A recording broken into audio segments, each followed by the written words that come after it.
And on another picture-perfect evening in the City Beautiful, we welcome you to Orlando, Florida for Week 7 of Pro Volleyball Federation play. The Orlando Valkyries wrapping up their home stand here at Edition Financial Arena against the Omaha Supernovas, who are on a winning streak and are now the top-ranked team in the entire Federation. Welcome outside AdFi Arena for the moment. Sean Davison, so pleased to be here with the Beach Volleyball All-American at Florida State, Madison Fitzpatrick. Thank you for tuning in and joining us here this evening in Orlando. Madison, this is an interesting matchup because you've got two teams that are currently slated as playoff teams. Omaha atop the rankings, Orlando in that 4th seed. They both have played each other now twice. This is the three-peat opponent, if you will, here in Orlando, the first of its kind for the Valkyries. And they played fairly recently. One thing we know about Orlando, though, is that they needed to get their middles involved. And that they did last weekend against Grand Rapids and Columbus. What did you see out of Michaela White and Kaz Brown?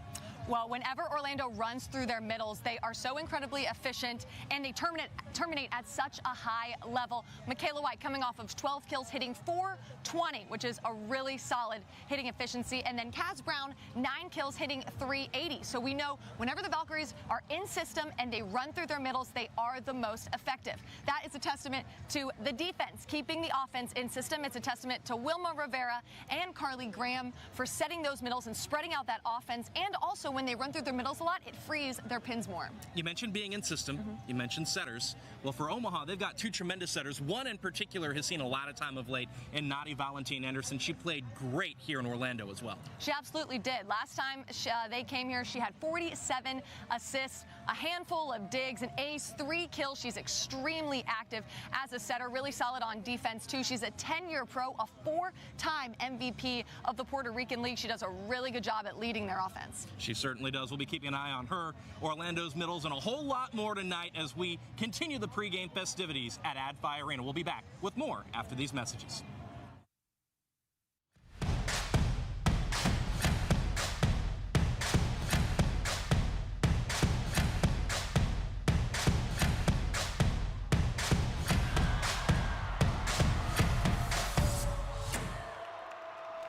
Fans are so excited. She decided to join Atlanta Vibe. 10th year as a pro, signed in July, activated February 14th. She had 25 kills in her opening match, coming out with the bang. Back set and across court, side out on a Lasariva. First touch, making an impact in her home debut. Double change of speed right over the double block. Lasariva. Ana Lasariva's making some fans fast in her home debut. Looking like a baddie, I show up and make them stop. Wanna know my name so badly, cause I run this whole block. Gear up with the official Pro Collection apparel today. Available exclusively at renathletics.com and provolleyballshop.com. All right, Valkyries fan Sean Davison here, along with the newly announced CEO of the team, George Manius. George, I know you started off as the team president, and you for years in different sports, different organizations have taken pride in getting them off the ground. What was the process like here in Orlando? It was special and different, I'll tell you that. I've launched 21 teams in my career. This is the first for volleyball, so I've learned a lot along the process. But we only did it in 5 months. That was the unique part of it. So there was a lot to do in a short amount of time. And I got to tell you, I'm pretty proud of where we are right now based on that short turnaround time. We've got a long way to go, both on and off the court, but it's a good start for us right now. Well, you mentioned where we are right now. Where are we right now here in Orlando? Well, that's an interesting question because we are actually just approaching the halfway mark, but we actually played more home games than away games at this stage and more games than anybody in the league right now as well. So we've got a very front-loaded schedule. So with that, we had to hustle, and again, with only 5 months to do so, building a staff, building a team, creating a fan base, getting out to the community, everything we typically do. And again, I'm pretty proud of where we are. I would say right now we're middle of the pack in pretty much everything, which is never good enough, right? So the goal is to be stellar, set the tone, be the crown jewel of the league and our community. And I think we're on our way, but we've got a long way to go, and we are now making those strides, but I love what I'm seeing from everybody thus far. Yeah, you mentioned that you love what you've seen from everybody, and you mentioned the team around you. What can you relay to folks at home about the team maybe the one on the floor, or maybe the team behind the team, the ones that you surround yourself every day to make sure that this operation runs as smoothly as it does? Yeah, that's what we always say. There's two sides of it, and most people see what's on the court, right? So for us, it's the business side of sport, which is just as important as the team and what happens on the court. So one cannot survive without the other. So I'm very proud of what we're building off the court, which was the number one priority when I first came in about mid-August, when we've been slowly building our staff, adding senior level members to our staff, and really kind of creating the game environment that you see here. I think we've got a stellar home court advantage. We'd love to get more fans in the building, but I think our game operations is second to none in the league, and we create a very good environment, and that translates to us on the floor. We are at 500 at home, right? So I think we have a better home record than we do a road record, so the players will feed off that. But as I said, we're not happy where we are right now currently. There's always room to grow, and that's 100% what my focus on is, to grow both off the court and on the court. We expect to win. We expect to make the playoffs. We expect to be a championship caliber team. Now, I don't want you to reveal all the secret sauce that you got cooking up right here, but you mentioned where we're going. Where are we going? Well, the goal right now is to, this is the interesting part, we are playing our seventh home game tonight against Omaha, an unbelievable opponent, right? So a lot rides on tonight's game. So if we can beat Omaha tonight, which is a tall task, but I feel very confident in our preparation and everything we're doing and everything that Amy's done thus far. But if we can win this game tonight, it puts us right back at 500. It gets us to a point at home where we're over 500. It puts us number 4 in the playoff run and seeded. So everything's positive in that direction. If we unfortunately can't pick up the win tonight, then we've got a lot of work to do on the backside of the season. But I do feel confident that Amy and her group are putting the right pieces in place, getting the team, and all of the teams are really now starting to gel, and the parity's fantastic. So we've got a long way to go, but it starts with winning, and it starts on the business side with us being in the community and becoming part of the community and entrenched in our community.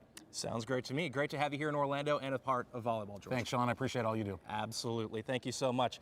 And, well, folks, I know you're used to us chatting with players pregame. Good news. Madison Fitzpatrick is standing by with Kaz Brown. Well, thanks, Sean. Well, I wasn't able to grab Kaz, so I grabbed Ajani Teeler. Ajani, going into this matchup against Omaha, you've played them twice. You've taken a set off of them both times you played them, so you know what works well. What are going to be some of the keys to the game in order for you guys to get the W? Yeah, this is a team that needs a lot of outside and pin production to win, and so we're going to focus a lot on Betty and Brooke Nunaviller and hopefully slow them down and make them set their middles a little bit more, and hopefully that'll be a big advantage for us. Is the mindset different each time you play them, or is it kind of the same? No, absolutely. We know that we need a win right now, and it'll be really big for us going to San Diego with a W on our chest, and so we're going in really excited to play and hopefully coming out with a win. Well, your coach said the message to the team today is going to be takers. What does that mean to you? I think our whole team knows that our ceiling is very high, and when we play at our highest potential, that no one in the league can really hang with us. And so we're trying to go out there and play at that ceiling and just really go out there and earn our own points. Exactly. And last question, yesterday was International Women's Day. Obviously, all the volleyball players, we grow up idolizing and looking at other volleyball players as our role models. Now you're at that stage of life where girls look up to you. What does that mean to you, and what's your message to the younger volleyball players? It's incredible to be a part of this and to have little girls that I know I was at one point, and coming up for autographs, I was that girl at one point, and so being able to be that is awesome. And just to all those girls out there, like, this is possible. Keep going for it. It's a thing, and you're going to be great at it one day, and so keep going for it. Love it so much. So inspirational. Good luck today. Thank you so much. All right, first serve when we come back. As week 6 of Pro Volleyball Federation play continues again, and tonight's main event is Pro Volleyball. This is Pro Volleyball right here. A power swing. Thomas on Laura. Chauncey, back row brilliance.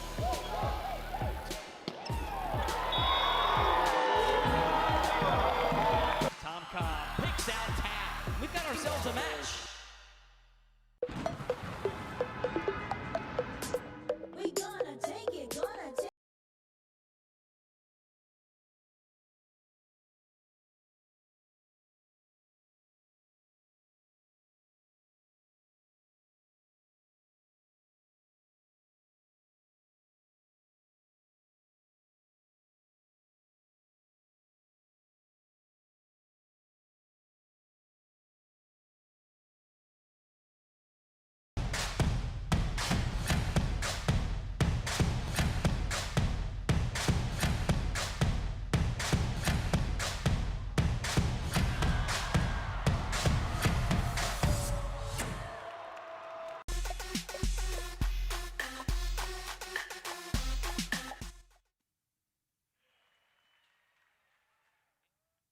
live to Addition Financial Arena at the culmination of the national anthem. Pre-match ceremonies have concluded, and so now that means there's one thing left to take care of, a little bit of business between Omaha and Orlando this Saturday evening in Central Florida.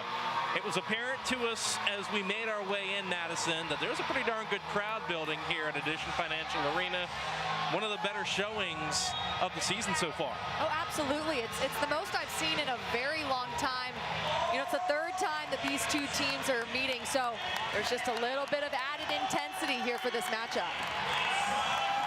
Handshakes at the net for Orlando and Omaha as we await getting underway here at Addition Financial Arena.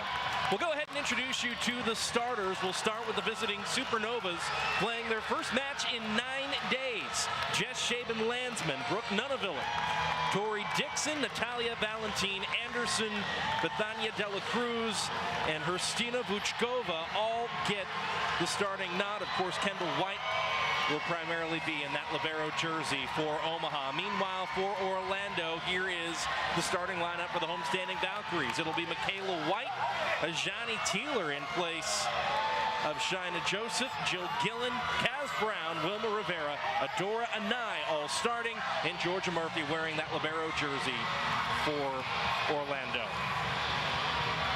Amy Pauley, the head coach of the Orlando Valkyries. You see her stepping in for a second with her starters, and of course the head coach for Omaha, Laura Bird-Kuhn. The third meeting between these two teams, and as we mentioned, a great crowd filing in here at Addition Financial Arena. Michaela White will get us underway. First to 25, win by 2 for the first set, best 3 out of 5 for the match. White started things off for Orlando in the first match in franchise history here, serving, and she started it off with an ace. Underway here in Orlando, no ace for White, a set to the outside and an off-speed tip. Brooke Nunaviller quickly in the scorer's column for Omaha. And I love that right off the bat, Nunaviller went with the tip. A little off-speed shot to the open court. She's got such good court vision and court awareness. Nunaviller, number 5, now back to serve for the Supernovas. These two teams leading the way in terms of aces in the Pro Volleyball Federation. There's a block by Omaha. Orlando keeps it up. That time not to be, though, and the Supernovas lead 2-0 here in the first set. And that was a good block set by Valentin Anderson. Set it up in the right spot. Tori Dixon got there, pressed over the net, and shut down that pin. Dixon, number 6 for the Supernovas with the block. Tight pass, it's an overpass, and Dixon puts it down. And a lot of the times we see this, the server is going to target the outside attacker, because a lot of the times you're thinking about going up to attack that ball, and sometimes you're not focused 100% on the serve receive, so then they get targeted. This time off speed out of the middle, and Omaha can't get it over. Kaz Brown registers the first point of the match for Orlando. And this is when Orlando is at their best. They're in system, they're running through their middles. Kaz Brown heating up throughout this season, coming off 9 kills, hitting .380 last match. And that'll send Ajani Teeler back to serve. 3-1 Omaha here in the first set. Dixon. It's been a Tori Dixon show here to start for the Supernovas. Absolutely, the 7-year pro, so solid defensively and offensively right off the bat. It was a nice slide. She swung high and deep. 2 kills for Tori as she goes back to serve. The all-time hitting percentage leader at Minnesota, and there's Jill Gillen quickly asserting herself as she rotates to the front row. That is the way to take care of the ball. Right off the bat, serve, in-system pass, perfect tempo set to the pin. Jill Gillen cranks it down the line. I meant to say as she rotates from the front row, she goes back to serve here for the Valkyries. 2-point lead still for Omaha. Now to the outside, there's Bethania Dela Cruz, no touch, point Orlando. Bethania, number 18, goes by Betty. And she has enjoyed a tremendously decorated pro career. More on that later on. Gillen to serve once again.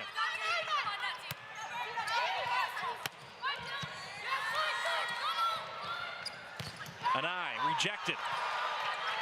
Murphy covers. Second effort by Adora Anai. Dela Cruz had to wait on it. One-handed dig by Gillen. Third time, Anai. Back row, Nunaviller off speed. What a shot. Nunaviller can put the ball away from every single area of the court. And talk about long rallies. We talk about it a lot because the defense is so elite here in the Pro Volleyball Federation. Solid dig by De La Cruz. And then a back row set and tip to the open area. Really smart shot there. Rivera on the run to set an eye. One-handed diving effort. Kaz Brown with a shove. And the point goes to Orlando.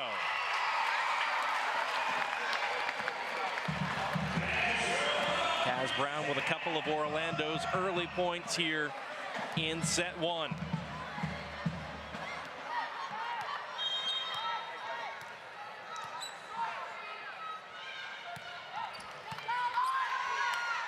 She serves Dela Cruz down the line. Jess Shaban-Landsman operates off the block. That's dug over and put down Hrstina Vuchkova. And that is a rare error by Adora Anai. It was a solid block touch by the Valkyries. Usually you want to control that right to your setter, but the overpass caused the kill. Each team in the Pro Volleyball Federation able to bring in 2 internationals, Bethania Dela Cruz and of course Hrstina Vuchkova, as good as they get. 2 tremendously decorated internationals, and there's an Omaha block that doesn't terminate the point, but gets Orlando all out of system. Nice dig there by Teeler. Back row, Gillen off speed.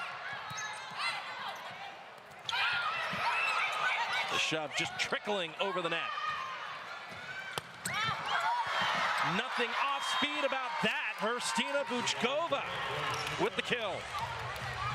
Great setter, hitter, middle hitter connection there. Fast set, that's a 3, it's a little gap set, moving that middle blocker. Vuchkova does a good job at identifying the hands of Michaela White and swinging away from them. Dela Cruz serves once more. Teeler stuffed. Hrstina Vuchkova. And I'll tell you what, Madison, for all we've talked about the Omaha Pins, it's been their middles that have asserted themselves here early in this first set. Absolutely, and Vuchkova so elite as a middle blocker. She's coming off a match-high 5 blocks. She makes a big impact defensively. Nice serve there by Dela Cruz. Murphy on the ground on serve receive, and Orlando puts an end to that service rotation. Adora Anai with a kill. And that's, I believe, the first time we've called Adora Anai's name, but everyone out there, get used to it. She's the hot hands for the Valkyries week in and week out. She's coming off 22 kills and 20 digs. She is a force to be reckoned with. That'll send Wilma Rivera back to serve. Rivera, who so often starts off matches serving. This time Orlando tweaking the rotation. That's a service error by Wilma. And Omaha leads this first set by 4, 9-5.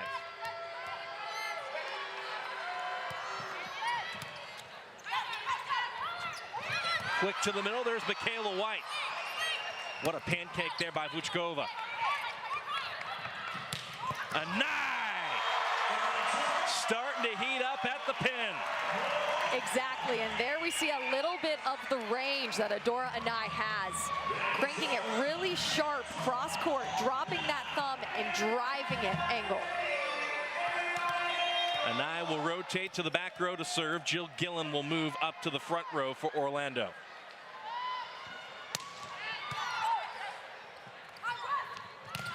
Back set, there's a stuff block for the Valkyries. Jill Gillen.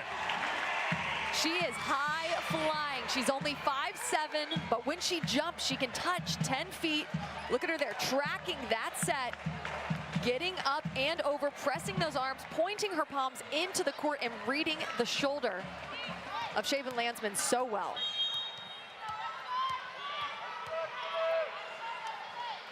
And just like that, the lead is down to 2. And I once again targeting Nuneviller down the line. Now trying to transition out of it was Brooke. Now out of the middle, Dixon rejected. Still up though with Omaha. Nuneviller will want a touch call. She'll get it. And that's the sign of a veteran. Nuneviller got shut down a few times, got blocked a few times, so she swung a little bit higher and tooled the block off those high fingertips. Nuneviller in year 2 as a professional, a highly decorated duck at the University of Oregon. She's part of the U.S. Women's National Team program. As good as they get as a young talent for Omaha. Ajani Teeler looking through the seam, did not catch an Omaha hand, and that is out of play as well. Bolt 6 confirming that that misses the end line. And if Orlando is challenging, they will, I would have to imagine, be challenging whether or not there is a block touch by the Supernovas. And courtesy of the PA announcer here at Edition Financial Arena, you now know that I was spot on in that assessment. I'm 1 for 1, Madison. Yes, you are. Let's keep this up. All right, so as it stands, Omaha leads it 11-7, and so we just got done talking about Bolt 6. Might as well talk a little bit more about Bolt 6. And there you see it. It can give you an idea down to the millimeter if something did or didn't happen. You don't even need a millimeter there. That clearly caught a piece of Tori Dixon's right hand. It's point Orlando. And just like that, that changes the complexion of this scoreboard. And now it's just a 2-point lead for Omaha. On the slide, Dixon off the block. And she says, you might have got me once. I'm coming right back at you. Exactly, and Dixon has such a heavy arm. She swings through that ball so well. They like to move her around and run her on the slide a lot.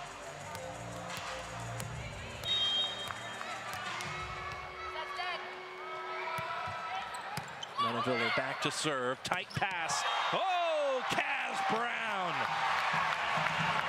When the Valkyries are in system and they set their middles, they are so efficient. The middles terminate at such a high level, of course across the league, but especially here for the Valkyries, swinging through the ball, down her body, getting the kill.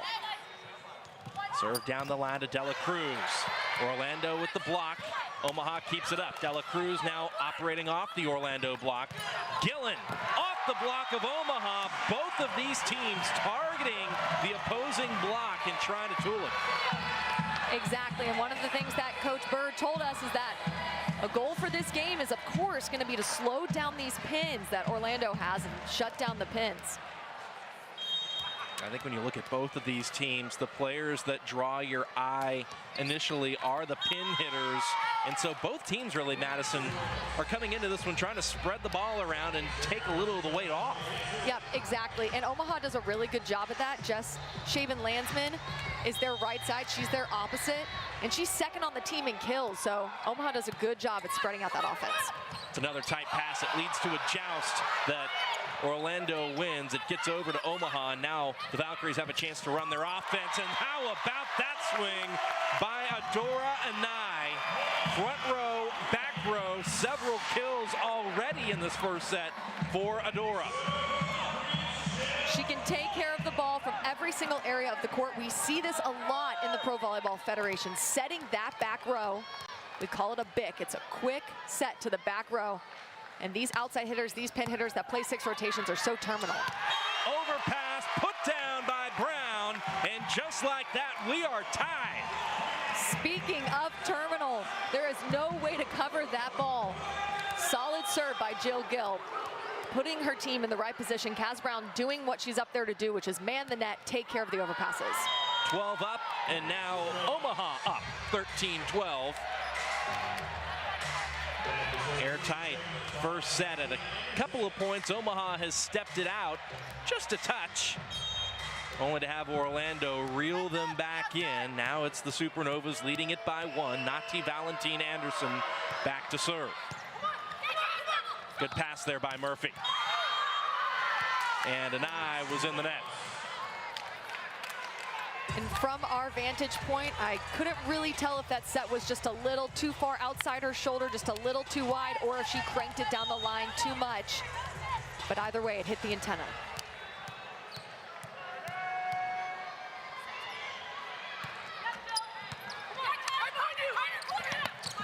Back set to Kaz Brown. Back set, Jess Shaven-Landsman. Anai lets it fly. On the slide, Brown looking down the line. No touch. That's out, and that's point Supernovas. And you have to appreciate the effort there by the Valkyries, looking to keep Brown in system, looking to keep her a part of the offense and running that slide. And that should take us to our midway media timeout. In fact, it will. Omaha leading at 15-12 midway, set one here in Orlando, Florida.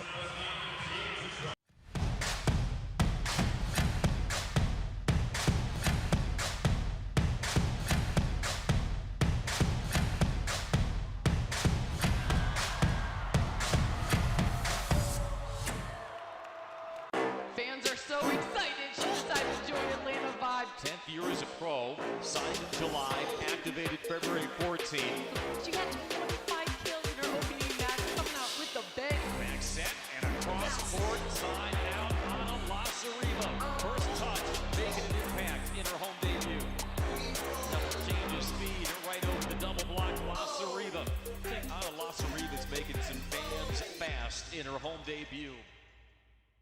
Looking like a baddie, I show up and make them stop. Wanna know my name so badly, cause I run this whole block. Gear up with the official Pro Collection apparel today. Available exclusively at realprovb.com and provolleyballshop.com.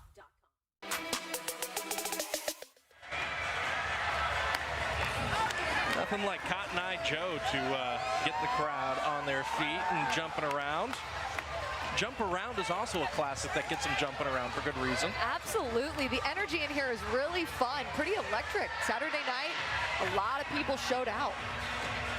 And it's worth mentioning, too, there's some junior tournaments here in Orlando at the Convention Center. So a lot of youngsters who played in the morning rotation at the Orlando Convention Center making their way down the 528. A little bit up the 417 over here to the campus of UCF so they can watch some pro volleyball, an opportunity that's just so cool to see pro volleyball here in the States like it has been all across the world. So glad to have you with us here in Orlando tonight. Sean Davison, Madison Fitzpatrick as Omaha leads 15-12 midway through set one, and Jill Gillen lets it fly from the back row, dug up by Nunavilla. And that's another kill off the touch. Omaha's done a really nice job of targeting that Orlando block. Absolutely, and when I look at Omaha, they are just so sound. Nunavilla is such a solid six rotation player, really, really good at defense. And then De La Cruz, just all that experience in the pin. They're just all around a solid team. Pin feeding pin. Serve off the tape. There's an eye. At the pin for Orlando. Second effort for Adora. And that will go down for yet another kill for an eye. Madison, you mentioned it, 22 kills in the Valkyries' last match for number 14 in blue. And by my count, that's already 4 here in this first set.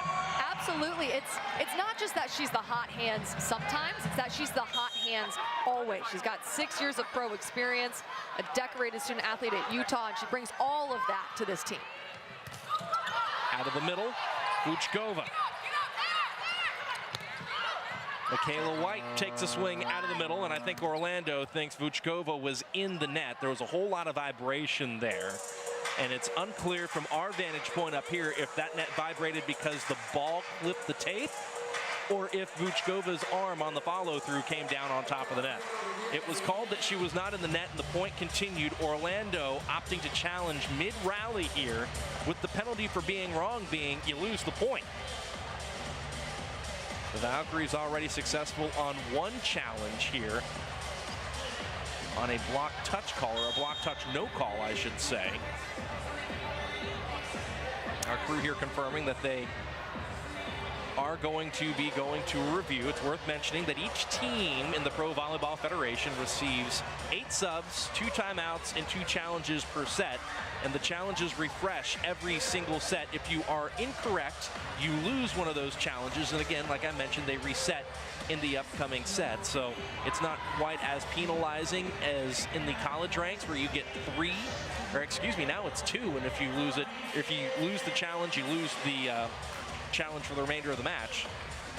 That's a lot of losing there. But you get the idea. If you lose the individual challenge, you lose it grand scheme for the rest of the match.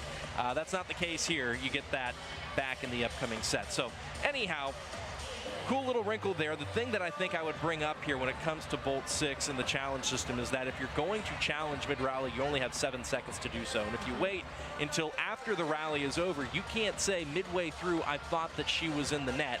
They can only challenge that last terminating point. So that kind of handcuffs you as to how quickly you have to make that decision and how confident you have to be in doing so. And a lot of coaches, Madison, don't choose to press that challenge button mid-rally because if you're wrong, you just lost the point. Exactly. So you really do have to be confident.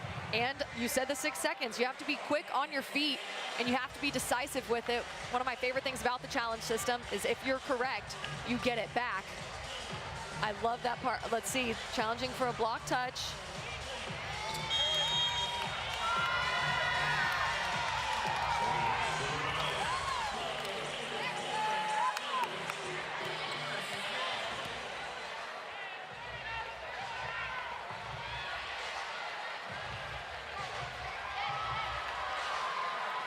Yep, so Orlando thought that there was no block touch. They were incorrect, so she loses a challenge. And the point. Yep.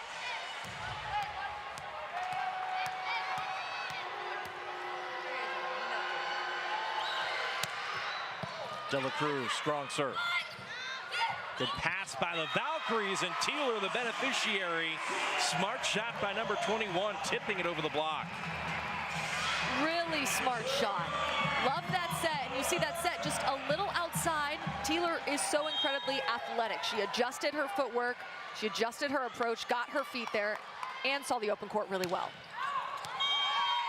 Rivera, a second missed serve here in this opening set.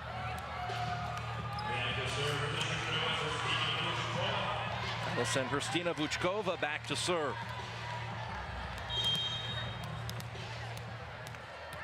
Vučkova, who joined this Omaha team just a few weeks ago, has hit the ground running. A very intense player who induces an overpass, and now we got Middles feeding Middles for Omaha. Absolutely, Middles just doing a little bit of everything. I sometimes feel like that should be an assist by Vučkova. She caused that overpass, and Dixon did what she was supposed to do. Timeout, Orlando will take it with them. Omaha leads the first set by 5. Week 6 of Pro Volleyball Federation play continues again. And tonight's main event is Pro Volleyball. This is Pro Volleyball right here, a power swing. Thomas Ilara. Jose, back row brilliance.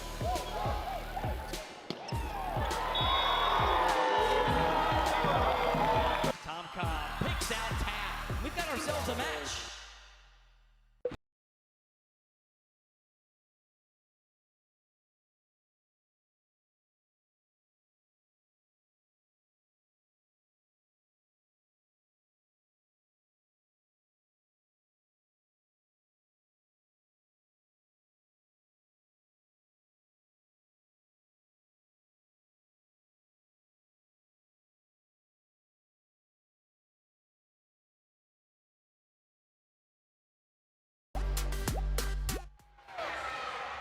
What a strong start for Omaha. 10 kills on 26 swings. They've been blocked once. There's been another attack error. So as it stands, they're hitting a cool 310. There's their block coming alive. Orlando keeps it up. That's a second one turned back. Gillen says, I'll go back row. That's kept up with one hand by Nadi Valentin Anderson. And that leads to yet another Supernovas kill. Valentin Anderson with that quick twitch dig, laying out for that ball. She's so fast on defense. Last time she played the Valkyries, she had 17 digs, so she's just as good defensively as she is offensively. All Supernovas here from the midway point of this set. Adora Anai swinging away from the pin. Bethania Dela Cruz, excuse me, that's going to be Brooke Nuneviller going to work from the pin. My apologies to Brooke. Really good set by Valentine Anderson. Pin to pin, cross court to cross court. Nuneviller swinging down the line and deep. Several kills in this first set alone already for Brooke Nuneviller. Out of the middle, Michaela White dug up by Dela Cruz. Nuneviller in transition. Point to Orlando.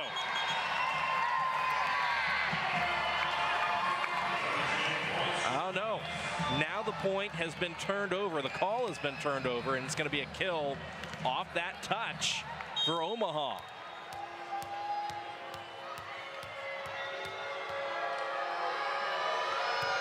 Eight-point lead for Omaha in this first set. Everything going their way, including that stuff block. What can't Nuneviller do? Right there with the stuff block. And I want to go back to the play before. That set was a little inside, but it's just a testament to how athletic Nuneviller is. She adjusted her approach, really had to work to get inside, and still got the kill. That's about the only thing that has gone wrong for Omaha in the last 5 or so minutes.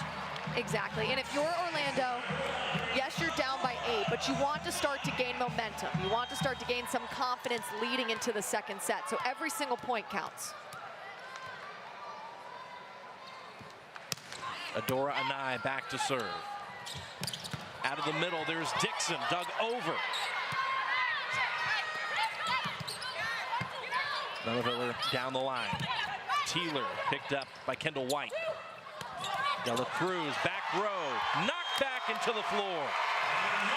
Yep, that set just not perfectly timed for Dela Cruz, she beat it to the line. She was a little early, so she had to take something off of it. Michaela White read that really well and almost did a kind of shot block to deny it. Anai will serve once more. Good pass. Shaben Landsman operating offensively. That an off-speed attack by Orlando. Shaben Landsman once again. Gillen dug up by Kendall White. Nuneviller off the Orlando block. Gillen this time records the kill. There we go. I'm glad that they went back to Gillen. Earlier in that rally, that set was a little too far behind her. She didn't have her full approach moving forward, but this is how good she is. When it's a tempo set, she's moving forward. She's got the momentum from her approach, and she can swing through.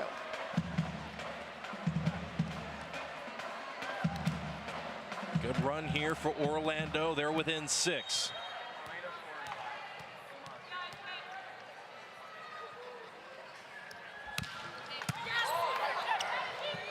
Nice pass by Nuneviller. Teeler turned back. White out of the middle. Shaben Landsman, cross court, dug over. Dixon, high touch, off speed. Great rally. Shaben Landsman off the block, dug out by Gillen. Gillen calls her own number. And that's how you know Jill Gillen jumps so incredibly high, hitting off of the hands of Tori Dixon, who's 6'4". But we can't talk about that without talking about this pancake by Wilma Rivera. So quick, solid read. And then you see Jill here swinging high off of the hands of Tori Dixon, the middle blocker. Timeout Omaha with their lead down to 5. The Supernovas within 2 points of winning this first set. Orlando on a bit of a run here, trimming into that lead here at Edition Financial Arena. It's a game of momentum. I said it a couple points back, but Orlando needed to take some momentum back on their side going into that second set. And it's not over till the whistle blows. They are still 100% in this set.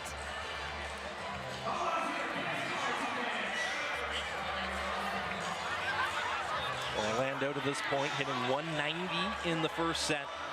And with the run by the Valkyries putting a bit of a damper on things for Omaha, evidenced by the Supernovas calling that timeout. Omaha's hitting percentage, which at one point when things were really humming, had soared to 380, now down to 260. Wow, 380 is an incredible hitting percentage for the team. Without a doubt. One thing that I have noticed throughout these past few points is the blocks have been really good. Even if they're not straight down, they've had a lot of good block touches, and the middle blockers and pins are doing a good job at funneling those swings to their defense. And we get back to work. Anaya serves it once again. Cross-court swing will not find a block touch. It's an attack error for Nunaviller. And the Orlando run continues.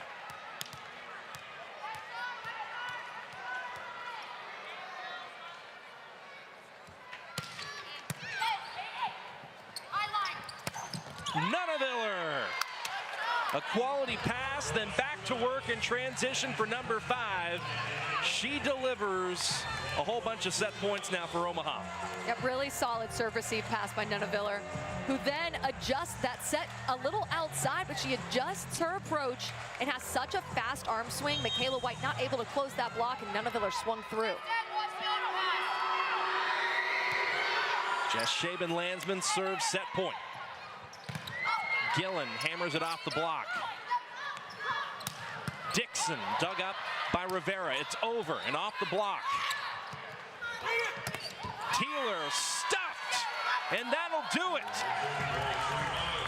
Omaha, after being tied 12-all, races ahead, then hangs on late to win set 1 by 6 here in Orlando, Florida.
Let's go celebrate now. Let's go.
here in Orlando, Florida. Sean Davis and Madison Fitzpatrick. The Omaha Supernovas taking on the Orlando Valkyries for the third time this season. And Omaha's looking for their third win this season over Orlando. They're off to a good start, winning set one, 25-19. And Madison, and all the numbers that I've been digesting over the last break, this stands out to me. Omaha set their outsides 20 times combined. They set their middles a combined 14 times, and their middles on those 14 sets recorded 6 kills. That's amazing, and that's a testament to Valentine Anderson knowing who to set, when to set them, and spreading out that offense.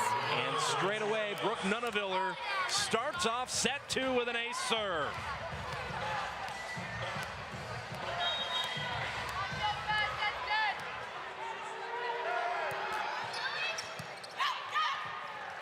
Out of the middle, there's Michaela White, dug up by Jess Shaven-Landsman. There's Bethonia Dela Cruz from the pin. That's an attack error. Dela Cruz to this point hitting a negative. And we'll take a look to determine in out. Not particularly close there. And that'll send Adora Anai back to serve for Orlando.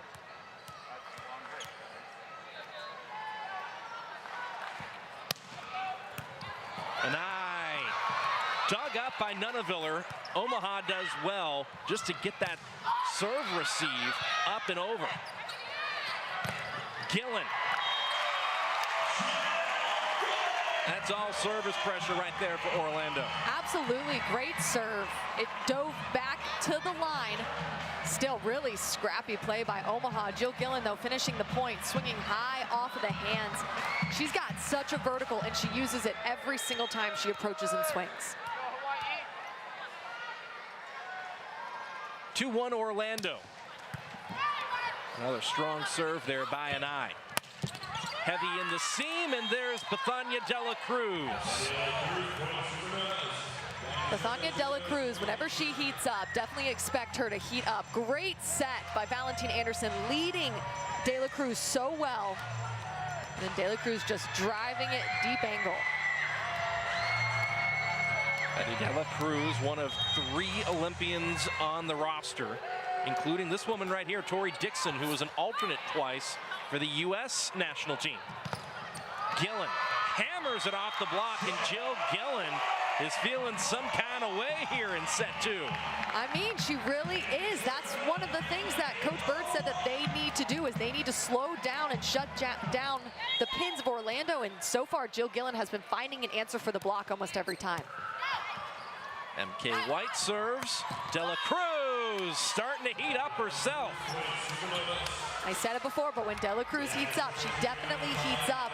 Another thing that Coach Bird told us leading into this match is that they want to attack down the line. Dela Cruz following through with that game plan right there. Over 2 decades as a professional, a whole handful of countries that she has played in. Oh, there's Kaz Brown out of the middle. Good offense by Orlando right there. Great offense. Wilma Rivera found Kaz Brown's hands so well. And you see there, it's such a quick set. Kaz is in the air as the ball is being set by Wilma. The block not able to get any hands on it. Here's Shaina Joseph. Going to the float serve that has served her well in her return. Better numbers for Shaina Joseph as a server since going to the float. Good coverage there by Wilma Rivera. Out of system ball for Gillen. What a swing. Gillen had to back up for that one. Tight. Joust. And it's out. What a fun rally. Something that stands out to me from that rally is how solid these liberos are at taking that second ball.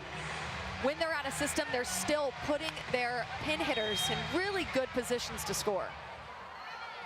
Really nice rotation through the front row for Betty Dela Cruz. The best outside hitter at the Pan Am Cup 4 times. That's a service error, though, for Betty. Yep, she also leads the league in aces and set the record for most aces in a single match with 6 twice this season. So look for that jump topspin to heat up.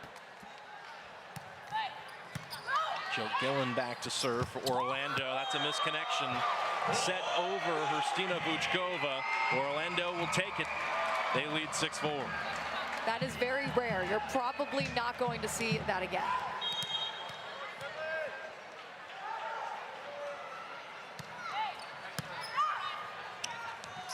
Nice pass by De La Cruz. Nunaviller with a tremendous swing. And Orlando tried to take it over on 2 and was turned back in a hurry. And that's a credit to Vučkova being there, fronting the setter. She knows Wilma Rivera is in the front row, and she knows she's an offensive-minded setter. So that was really good tracking by Vučkova. She herself will go back to serve. And that's out.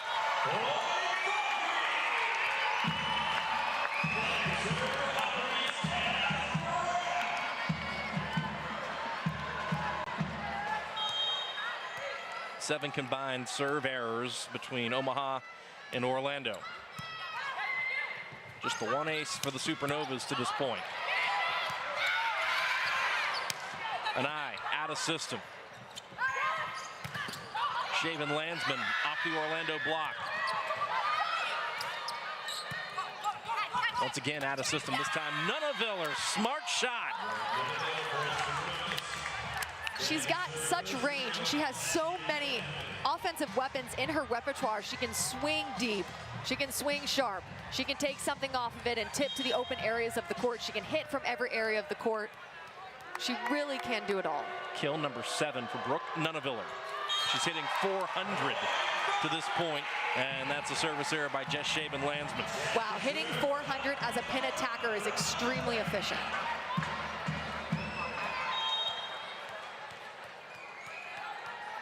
Still, though, for Orlando, a 2-point lead, now 8-6. Wilma Rivera keeps the serve in this time. Tip by Nati Valentin Anderson, turned back by the Valkyries. Shaina Joseph. When it works, it works. Good for Shaina Joseph. All she had to do right there was just stick out her arm, but really fast reaction time by Shaina. She's very solid on defense. Every time she's out on the court, she's making plays. How about that no-look tip by Nati Valentin Anderson? I'm surprised that didn't score, honestly. That was incredible. This time she sets Nunaviller at the pin. Joseph, backside, dug up. De La Cruz, back row, dug out by Dixon. Shaven Landsman. Orlando says no. Nunaviller, off the edge of the block and down.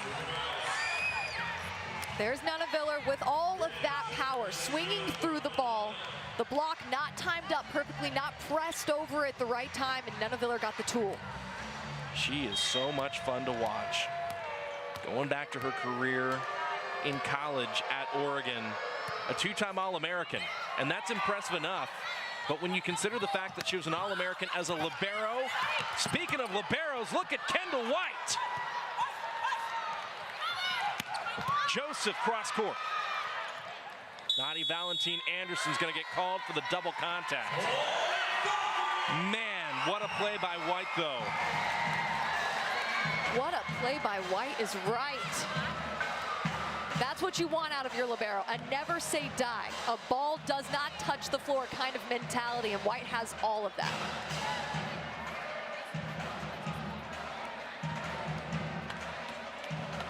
Omaha obviously not happy with that call, but the defensive performance from the Supernovas in that play was really incredible. I was going to say that, going back to Nunaviller for a second while we look in on this conversation between Omaha and our officiating crew this evening. She was named an All-American as a libero and as an outside hitter. Wow. And then she also played beach volleyball, and she's the only player in Pac-12 history to record 1,500 plus digs and 1,500 plus kills and 2,000 plus digs in her career. I mean, she produces just the most incredible numbers.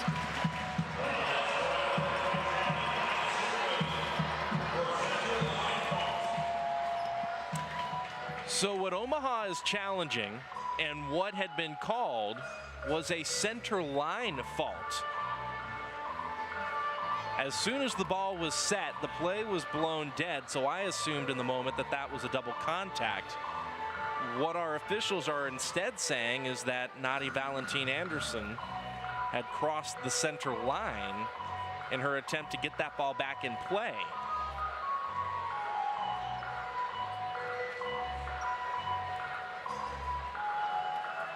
That word coming in from the PA announcer here at Edition Financial Arena that is what Omaha has elected to challenge.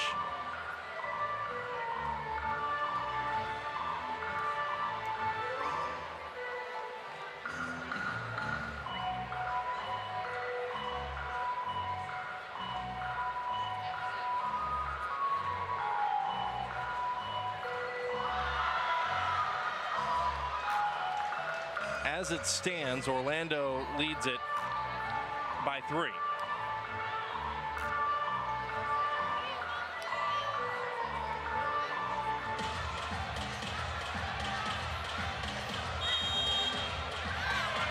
And there was, in fact, a center line fault. Omaha not happy about that call. And if you're Orlando, you take every single point you can get. You want to continue building that lead.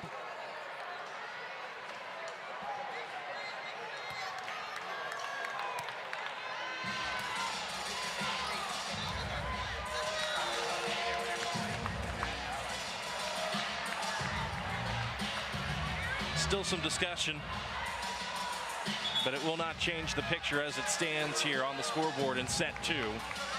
If you're just joining us, Omaha won set 1, 25-19. Orlando looking to bounce back in the second frame. They currently lead it 10-7. Nadi Valentine Anderson called for a center line fault by our officiating crew. Omaha challenged. They were incorrect. They lose their challenge. They lost the point that they would have lost anyway, and we get back to work. Off speed, Nunavilla. Michaela White had that sniffed out. Second opportunity for the Supernovas goes to De La Cruz. Joseph will want a touch call. It's not going to come in, though. It's a really solid play by Nunavilla, who covered herself. She attacked, it got blocked, she covered herself. Omaha only down by 2 now. That'll send Tori Dixon back to serve. Dixon 4 kills on 10 swings. A couple of blocks already for Tori.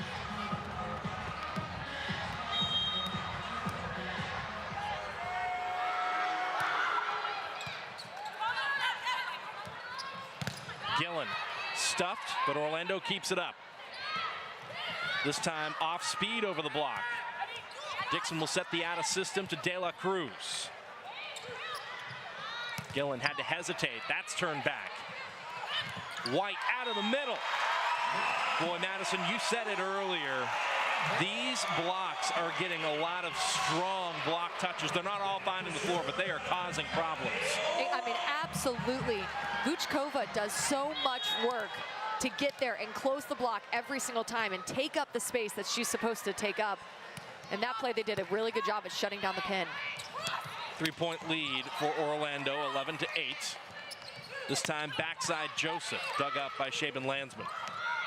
Now here is Jess Shaben Landsman off the block and down.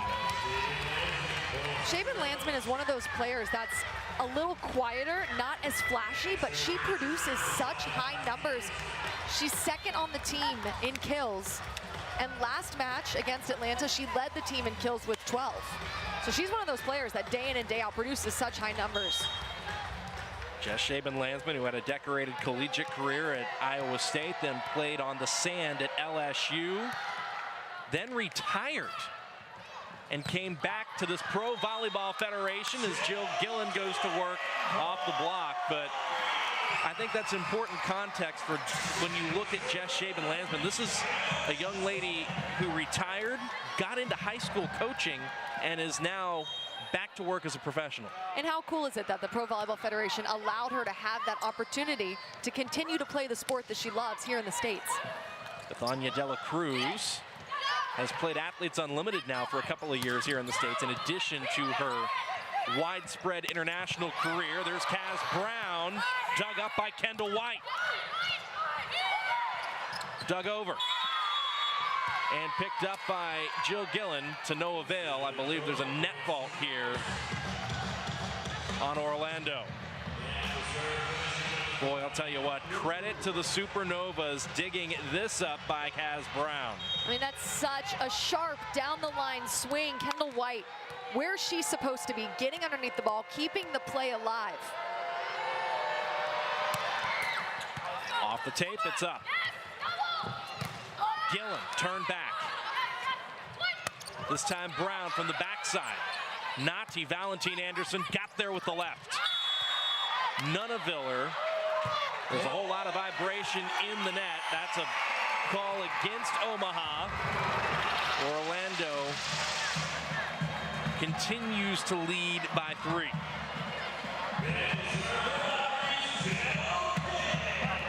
And after being stymied by Omaha, that rotation, now Jill Gillen goes to the back row to serve it in for the Valkyries.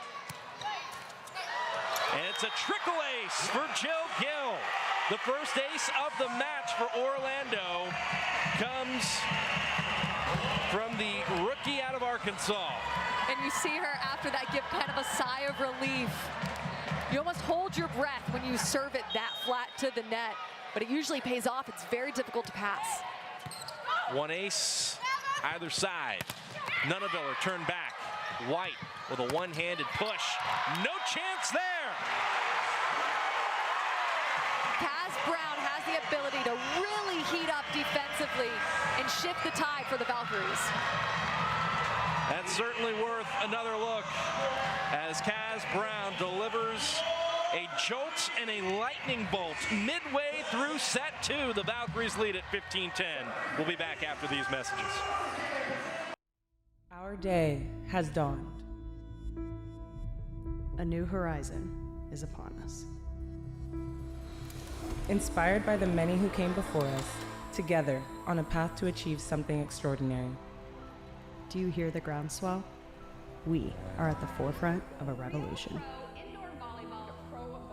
Empowered, inspired, together. We didn't get here alone. This is our responsibility. We are creating a new major league on the greatest stage volleyball has ever seen. Pro Volleyball Federation is real pro volleyball. Now is our time. Communities will come together. History will be made. We are one. Today, we are inspired.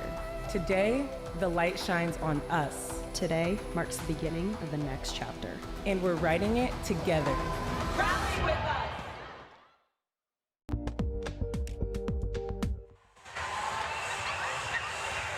(15-10) Orlando here in set number 2. Omaha winning set 1 25-19 here at Edition Financial Arena. The third time these two teams have met this season, and frankly they're about to meet for a 4th time in Omaha in not too long a time, and that'll be it for these two unless they meet again in the playoffs. Exactly, so there's a lot of going back and watching film. There's a lot of practicing, playing against specific players. Playing each team 4 times, you really have to plan and strategize, and you've got the time to do it. And it is so incredibly difficult to beat the same team several times over. Omaha got off to a good enough start, but Orlando has their biggest lead of set 2. There's Hrstina Vuchkova with an open net making the Valks pay. You can't get Vuchkova an open net. She will get on top of it. She contacts that ball at such a high point. And at that point, when it's an open net, you just have to snap your wrist and swing through. That's a 10-foot line kill. Vuchkova, who hails from Sofia, Bulgaria, has played as a professional in her native Bulgaria, in Italy, in Azerbaijan, Turkey, and China.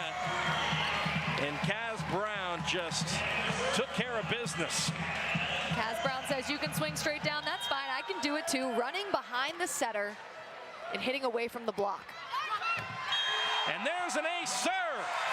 It's the best feeling. You get a kill, you go back to the service line, and then you get an ace. There's no better feeling in volleyball, in my opinion. Something that is interesting that I heard Coach say at practice yesterday of the Valkyries is that her team plays the best in sets 2 and 4. And right now that is coming to fruition. They've played better in set 2 than they have in set 1. 6-point lead. And there's Dixon out of the middle. And how about the effort for Betty De La Cruz, who hasn't had a blistering night offensively, stretching out on serve receive to give her middle a shot. She takes care of the little things she needs to take care of. She's really technically sound. But right there, Adora Anai just powering through a little bit to the right of De La Cruz. Adora Anai has such a fast arm swing and sees the open court so well. Swinging away from the block, almost over the hands of Tori Dixon.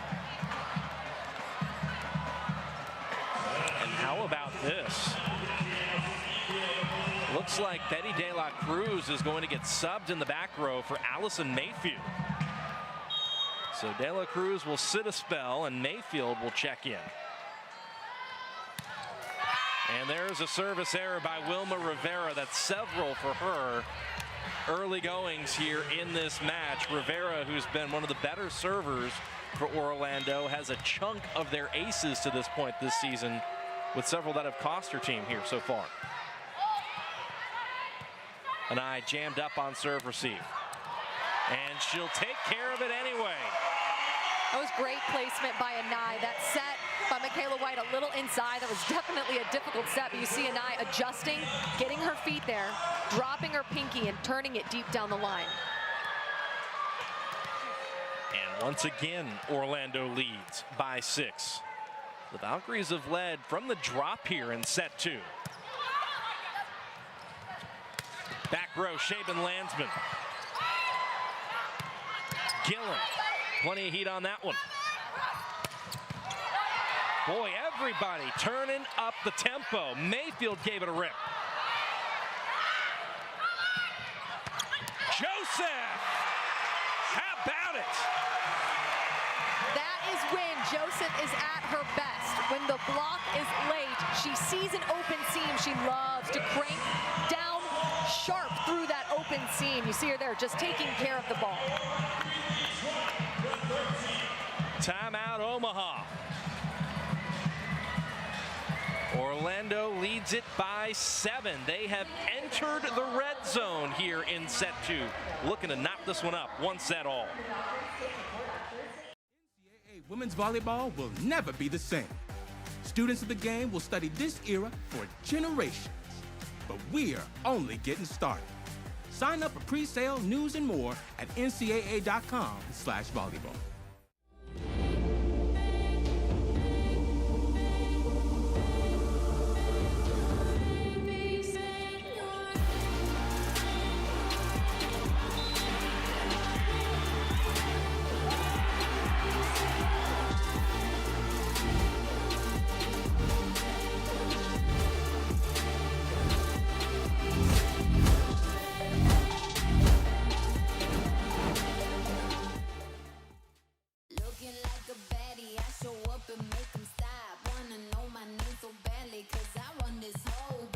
Gear up with the official Pro Collection apparel today. Available exclusively at realprovb.com and provolleyballshop.com. Back here in Orlando with the homestanding Valkyries looking to knot up this match against Omaha right before the intermission. Nice job there on serve receive by Nunaville. Joseph just had a kill, now goes sharp. Picked up well by Omaha. Mayfield off speed. Rivera takes it on first contact. Out of system ball goes to Joseph. Back row, Shaban Landsman. Heavy through the seam and out. Solid dig by Shaban Landsman. Right to her setter. She gets the set. Tried to tag some fingertips there, but not able to. Omaha more error prone here in set 2. And that's another trickle ace. It's one of the most difficult serves to receive. Tagging the top of the tape, rolling over. I love the Valkyries jump topspin. A lot of them do that kind of serve, and it's a high risk, high reward serve, but when it pays off, it really pays off. Omaha calls timeout once again. And Madison, I think to me, that department right there has made a world of difference for Orlando. Service pressure has been turned up considerably here in set 2.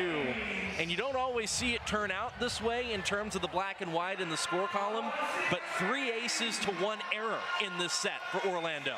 Wow, that is a really good stat. We talk about it, you want to go for a 1-to-1. 1 missed serve to 1 ace. Orlando obviously doing better than that. You know, they struggled with service errors throughout the season, but it's obvious they've been practicing it, they've been patting it down, and they've come out a lot more consistent while also remaining aggressive, which of course is important. And here's the thing too, Madison. We mentioned the aces and the errors, but if you serve tough enough to get a team out of system, that makes things all the easier for your back row and for Georgia Murphy. Exactly. You're trying to put yourself in a better position each time you contact the ball. So when you're back there to serve, you're trying to keep Omaha on their heels. You're trying to not allow them to utilize all their attackers and to be out of system to better put yourself in a better defensive situation, and that's what they've been doing. After hitting 230 in set 1, Omaha hitting 160 here in set 2. Orlando is within 3 points of equalizing this match at the intermission. Back set, cross court, nothing doing. That one well out. And Orlando pushes ever closer. And it looks like Omaha has switched their setter position. Sydney Healy coming into set now. Healy, the all-everything player at the University of Wisconsin. A tremendous second setter for Omaha. Out of the middle, there's Dixon. Gillen off the block. What a play by Nunneveller once again. Down the line. And there's a kill for Maggie Cartwright.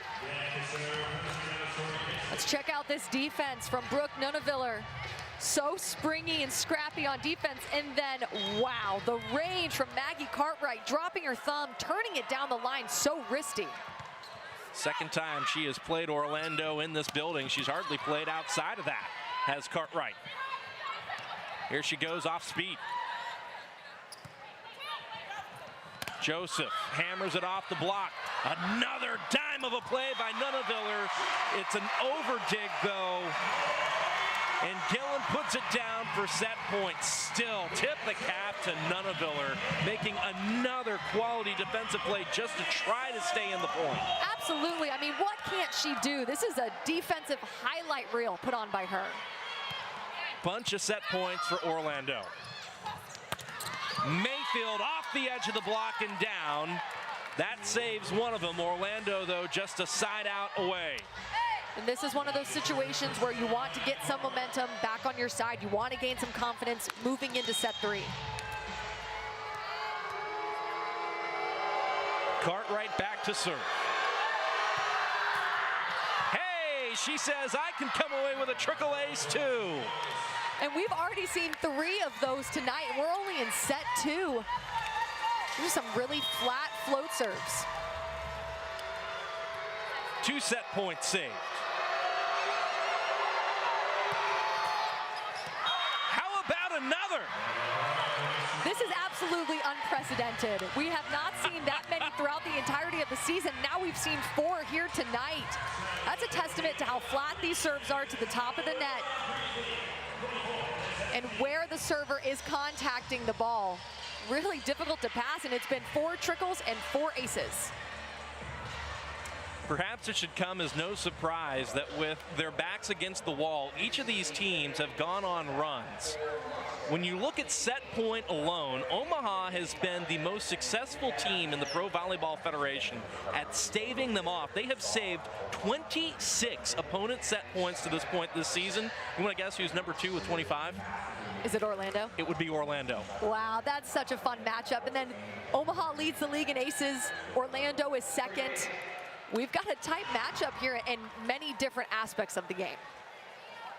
So 3 set points saved by Omaha. And how about Maggie Cartwright going back to serve and dropping in a couple aces to extend the proceedings here.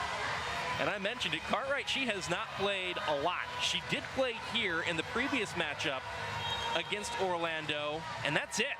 This is just her second match of action. She started the year as a practice player, and she's making this opportunity count. Joseph puts an end to that rotation, though, and puts an end to set 2. We're tied 1-1 at the intermission. And Vuchkova just a little late there. Kaz Brown holding her on her. Holding her in the middle, and Shaina Joseph, give her an open seam, and she's going to crank into it. One set apiece between Omaha and Orlando. A lot to talk about at the intermission. We'll be back after these messages.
so excited. She decided to join Atlanta Vibe. 10th year as a pro, signed in July, activated February 14. She had 25 kills in her opening match, coming out with the bang. Back set and across court, side out on a Lasariva. First touch, making an impact in her home debut. Double change of speed, right over the double block, Lasariva. Out of Lasariva's making some fans fast in her home debut.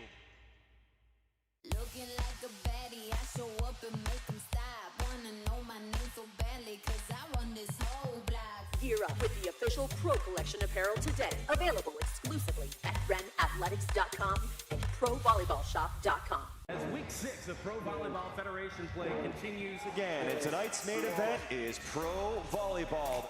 This is Pro Volleyball right here, a power swing. Thomas Ilara. Jose, back row brilliance.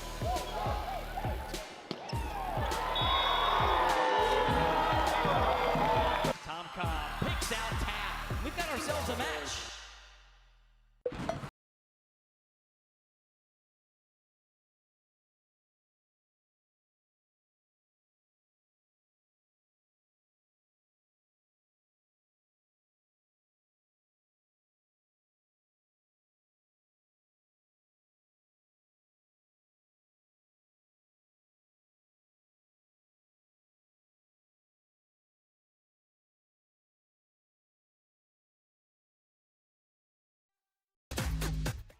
Financial Arena here on the campus of UCF in Orlando, Florida, where we're tied one set apiece between Omaha and Orlando.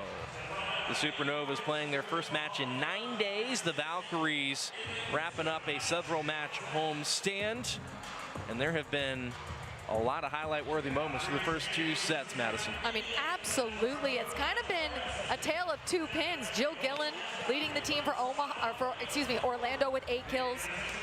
Nunaviller leading Omaha with 8 kills and 9 digs. It's been a pin versus pin kind of situation. Middle's also getting involved, but really high level from every single area of the court. Yeah, folks, if you like defense, we've seen a lot of quality defense to this point in this match through the first couple of sets. And we'll take a look at some of those highlights when we come back here to Edition Financial Arena and get ready to wrap up the intermission.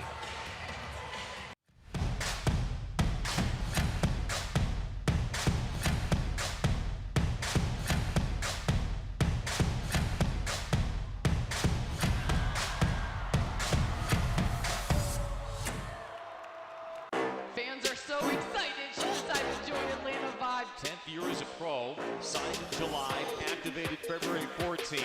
She had 25 kills in her opening match, coming out with the bang. Back set and across court, side out on a Lasariva. First touch, making an impact in her home debut. Double change of speed, right over the double block, Lasariva. Out of Lasariva's making some fans fast in her home debut. Looking like a baddie, I show up and make them stop. Wanna know my name so badly, cause I run this whole block. Gear up with the official Pro Collection apparel today. Available exclusively at realprovb and provolleyballshop.com.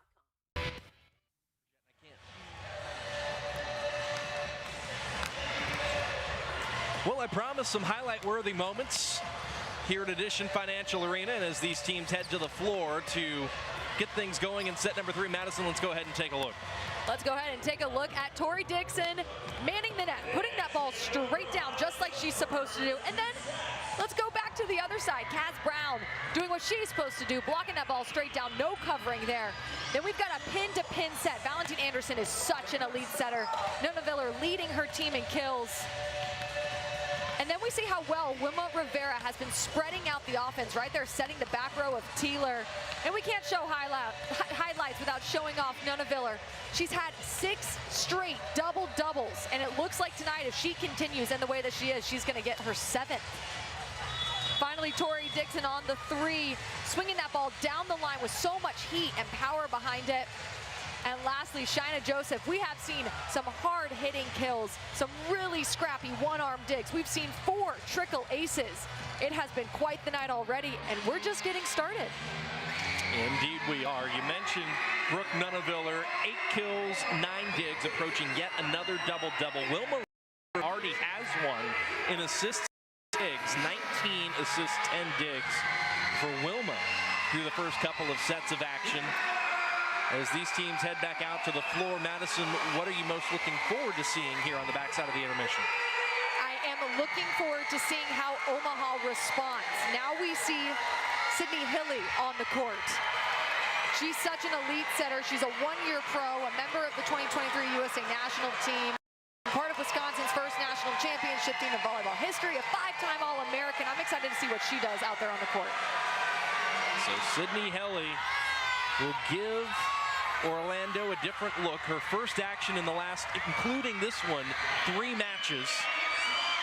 And hey, her head coach, Bird Kuhn, told us we can go to either of them at any time. They've got a great dynamic, speaking of her and Nadi Valentin Anderson, and she really commends the two with how they've competed and complemented each other. Exactly. Of course, in this kind of situation, you would feel really competitive towards the person that you're competing for the spot with, but they are very level-headed, very supportive, and it's obvious they're on the same team. It'll be Wilma Rivera to serve it in for Orlando. These teams have swapped sides here at the intermission, so it's Orlando right serving left, Omaha. On the slide, Vuchkova turned back. Now to the pin, a misconnection. Nunaviller wasn't able to get to that one. And sometimes that happens, a little setter-hitter misconnection. Maybe Nunaviller tripped. I'm not exactly sure from our vantage point, but she has not made many errors tonight. She's been an absolute leader of this team. Rivera will serve once more. Nunaviller lays out on serve receive. On the slide, Vuchkova kept up by Gillen. Joseph cross court. Vuchkova just snapped the wrists, and an eye goes off speed. Back row, and off the touch, a point for Omaha. If Allison Mayfield right there looking for fingertips, and she got it. She really had to speed up her approach right there. That set a little low, but she sped up her approach quite nicely and tooled the block.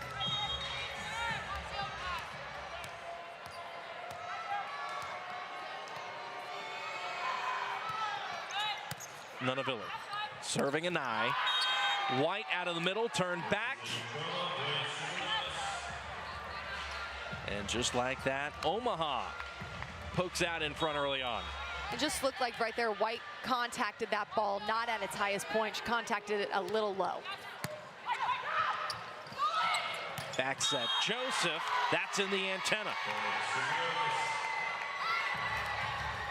When you let the set cross a little too far over your shoulder and you don't cut it off quick enough, or you turn it down the line a little too much and overcorrect it there, then it's easier to hit the antenna.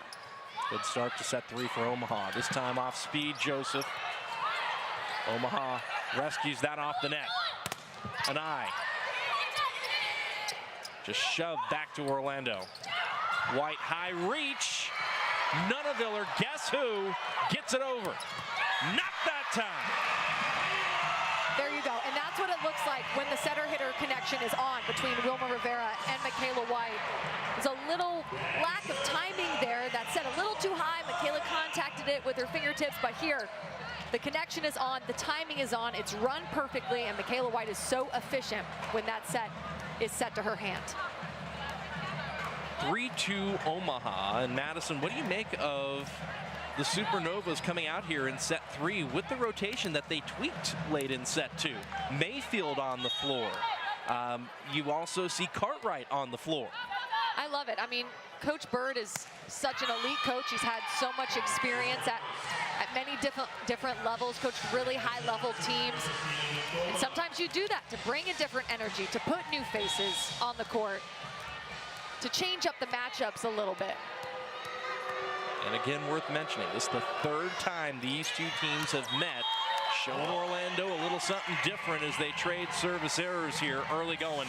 Set 3, 1 point, 3rd set. Somebody looking to take a 2-1 lead. First to 25, win by 2 for set 3. Best 3 out of 5 for the match.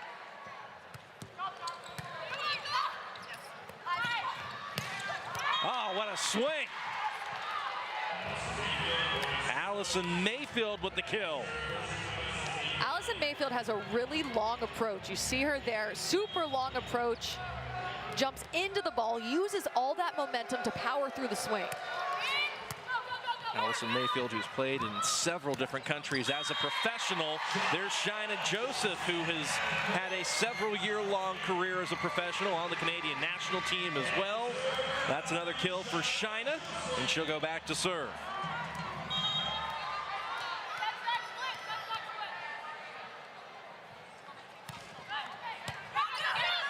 Cross court. Hilly with one hand keeps it off the net. Out of system ball, Gillen. Way to keep that ball alive by Hilly. That was extremely athletic. You can tell she's very experienced in the setter position. But then we see a little out of system play. Jill Gillen waits on her approach, and then you see that gap right there between Dixon and Mayfield. And Gillen powered through that open seam for the kill. 5 apiece here in set number 3.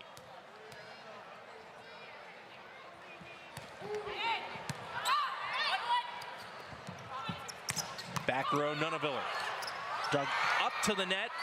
Rivera wins the joust. And now here comes Orlando. Brown running around the set, induces the overdip. Gillen off speed, Dixon with one hand. Mayfield turned back, White saves it. Brown off speed over the block and down. And sometimes that's what it takes to finish the play. Brown has been driving a lot of those balls deep, swinging through them. And now that the defense is prepared for a hard-hitting swing, she tips it to the open court and gets them out of their rhythm. 9 combined blocks for these teams in this match.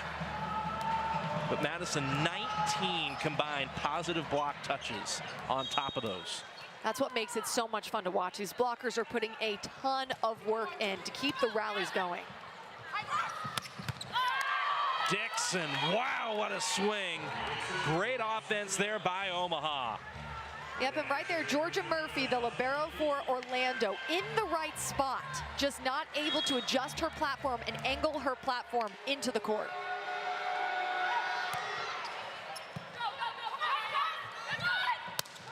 Back row and a 9. Nunaviller off the block. Brown on the slide. Joseph digs it out. Cartwright turned back. It's still up and shoved over. Pin to Gillen, and there's another kill for Jill Gill. Credit Kaz Brown right there, holding Dixon on her, freeing up Jill Gillen for a one-on-one situation. And Jill Gillen takes care of that ball. She loves to end plays. She's got a lot of momentum in her approach, and you can tell every time she goes up to swing, she's thinking about scoring. And off the 9th Jill Gill kill, she goes back to serve.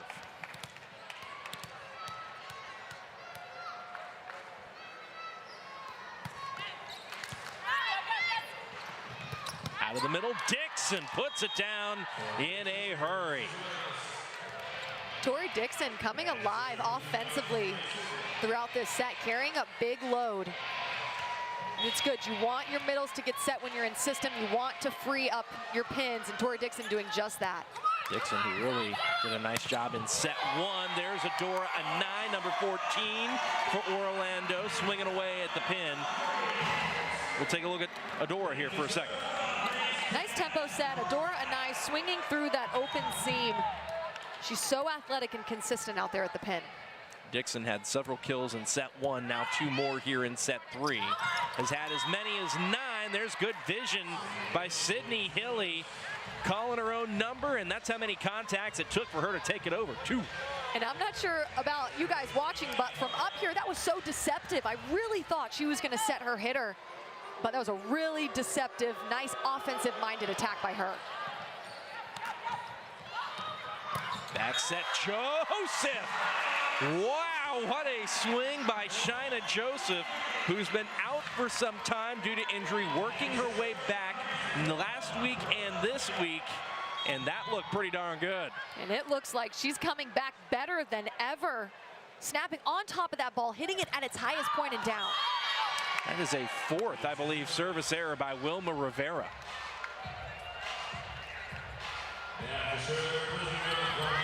Yeah, usually she's more consistent from back there at the service line. But we talk about the jump topspin, high risk, high reward.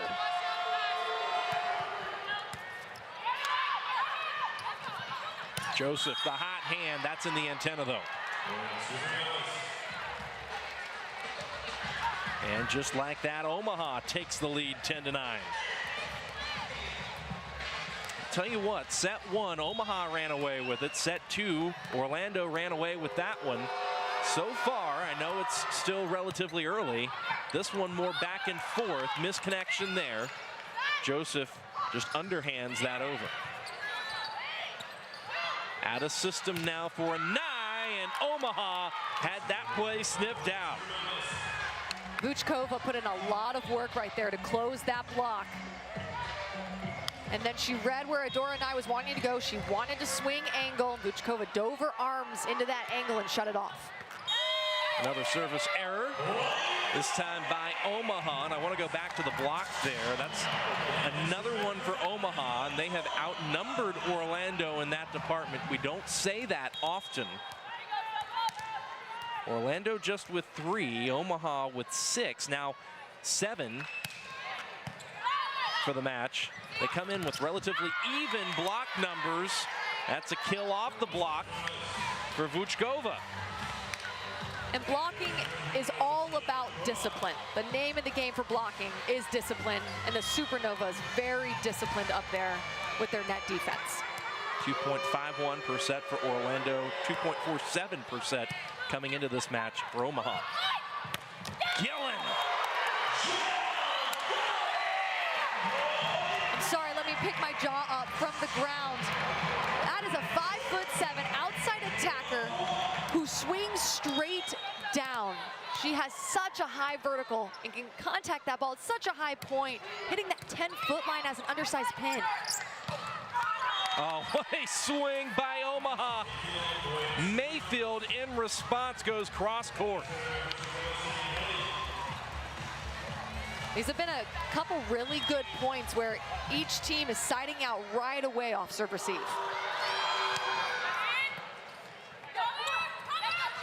Gillen in transition, off the block, White gets to it. Mayfield off the block. And now a back row. I love when Wilma Rivera sets the back row. Adora Anai's a great option back there. She hits from the back row just as efficiently as the front. And we see here, Orlando's got 4 hitting options, five, counting Wilma Rivera in the front row. So they've got 5 offensive weapons on the court right now. They trail by 1, Joseph back to serve. It's a good one. And Nunneviller essentially digs that ball over. Gillen dug up by Nunneviller. Mayfield gives chase to the scorer's table. Another opportunity for Orlando off the free ball. Nunneviller says no. Was there a touch? No. Point to Orlando, but my goodness, Nunneviller made them work for it. I mean, my goodness is right. We see right here why she has 6 in a row double-doubles. She reads that ball really well, crashes into the seam, gets underneath it, and digs it up. All that, and we are tied at 13 here in set 3. Amy Pauley, the head coach of the Valkyries, with a serve assignment for Shaina Joseph. Joseph targeting Mayfield. Dixon off speed. A collision by the Valkyries. Murphy still trying to get up, and as she falls back to the floor, she gets to that one.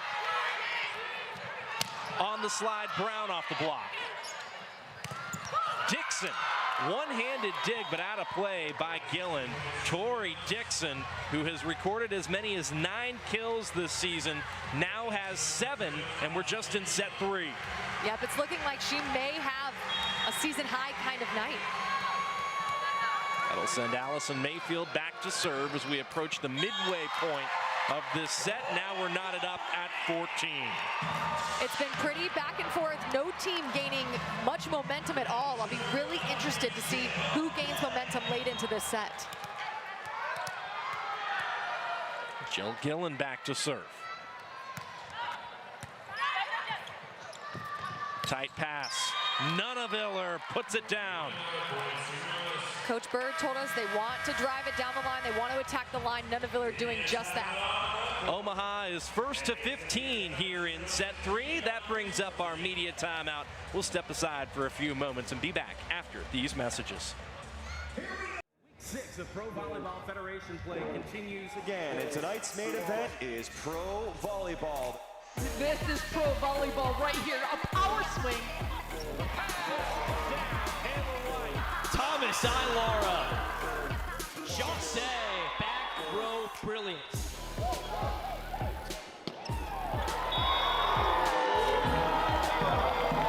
Tom Cobb picks out tap. We've got ourselves a match.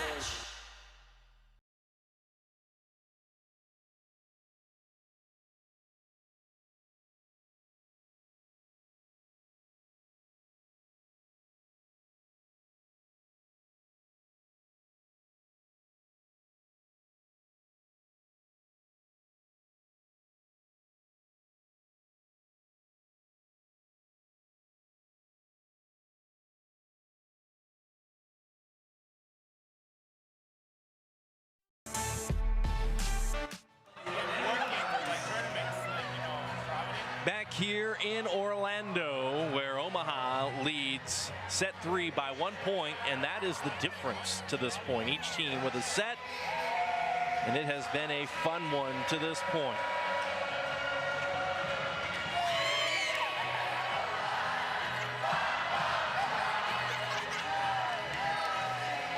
The crowd having a time that they would classify as so good, so good, so good at Adfi Arena.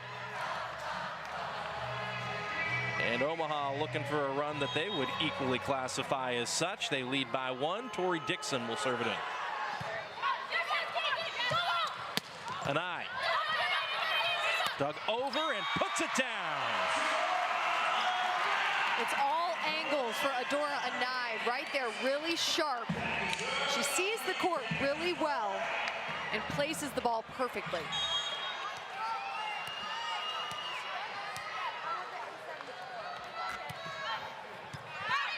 White on serve receive. Cartwright off speed over the block. That's enough for number 25 for Omaha.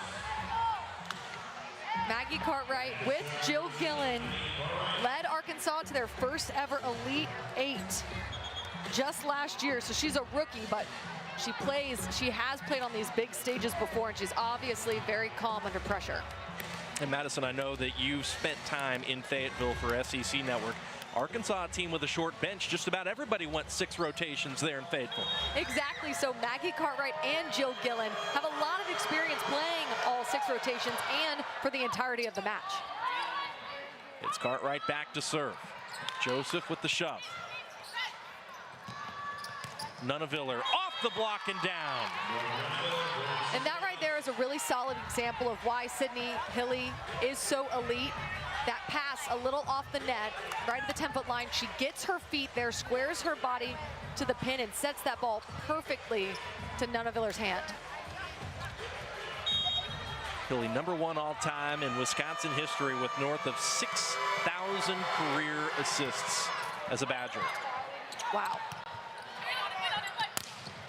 Oh, what a big block, but it's out of play. Orlando and Adora Anai just hammer it off that block for the point. That'll work. And it'll send Wilma Rivera back to serve. And a lot of the times when that happens, it's because the blocker's hands and arms aren't angled into the court. They're not able to bounce it back into the court because their hands are not angled that way. Oh, that's a much better serve by Rivera. Uchkova off the top of the block. Anai induces that overdug ball. Second effort for Adora. Dug up by Mayfield. Viller hunting the line. I don't think it caught it, but it caught an Orlando hand on its way out. And those were two back-to-back really good digs by Mayfield, who was in middle back, read Adora Anai really well and got underneath it. Allison Mayfield, who's played as a pro in France, Switzerland, Finland, Peru, Greece, and Hungary, was the MVP of the Peruvian League in 2017, the 2017-2018 season. Seeing some meaningful moments here in Orlando tonight as Joseph goes off speed. Billy picked it up on first contact, so Omaha was out of system there. Anai off speed. Uchkova, now everybody's just batting it around the net. A chance here for Omaha. They go back row to Nunaviller. Back bump Rivera, Anai. Orlando with the stop. What a rally. Defensive plays over and over and over again. Each team doing the most defensively, taking care of that ball. And there's no better way to end a long rally than a stuff block. And so Adora Anai, who put in a ton of work in that rotation at the net, now goes to the back serve. Back row to serve, and it's an error on me and her. It's okay, we're all human. And you see her there trying to serve down the line. That's called position 5, trying to paint the line down there. Just wasn't able to tag it. And how about Omaha going a little deeper into the bench now? Paige Briggs checking in to serve. Has primarily come in here this season as a serve sub. Gillen rejected by the block. It's still up. Out of system to Jill Gill. And the point goes to Omaha.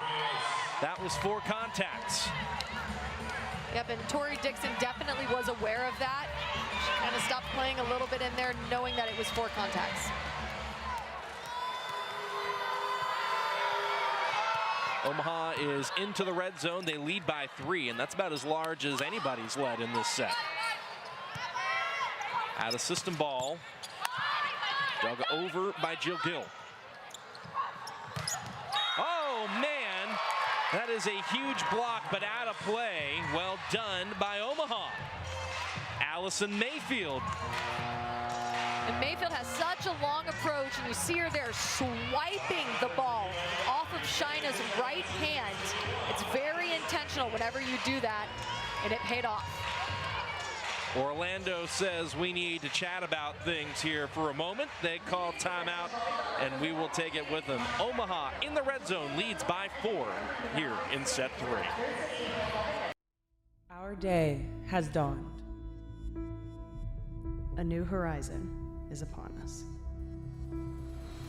Inspired by the many who came before us, together on a path to achieve something extraordinary. Do you hear the groundswell? We are at the forefront of a revolution. Empowered, inspired, together. We didn't get here alone. This is our responsibility. We are creating a new major league on the greatest stage volleyball has ever seen. Pro Volleyball Federation is real pro volleyball. Now is our time. Communities will come together. History will be made. We are one. Today, we are inspired. Today, the light shines on us. Today marks the beginning of the next chapter. And we're writing it together. Rally with us!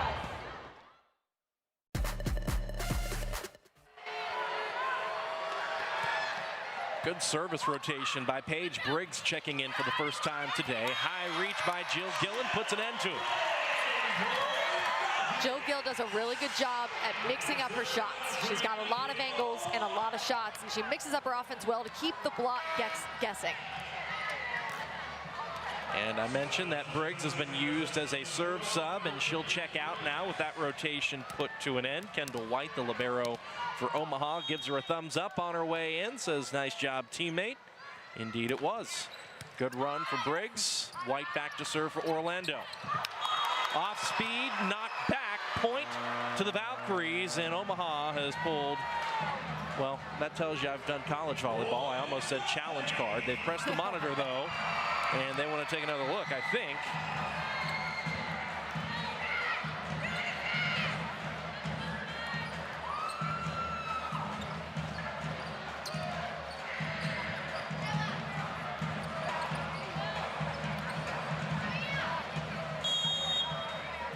Yep, we got the confirmation from our officiating crew that we are going to send this off to Frisco for review.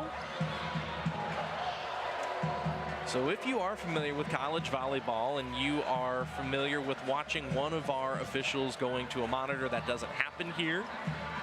Because Bolt 6 provides 22 high-definition cameras around every arena in the Pro Volleyball Federation. Essentially, there's some lucky duck in Frisco, Texas that is watching a wall of monitors from 22 different camera angles and can sync them up in real time to determine whether or not this challenge by Omaha is going to be successful. We have not received word regarding what exactly is being challenged. Whatever is being challenged, I think it was a smart call. We're entering the red zone. It's late into the game. You might as well challenge it. It can really swing the way that the game is going and turn the tides.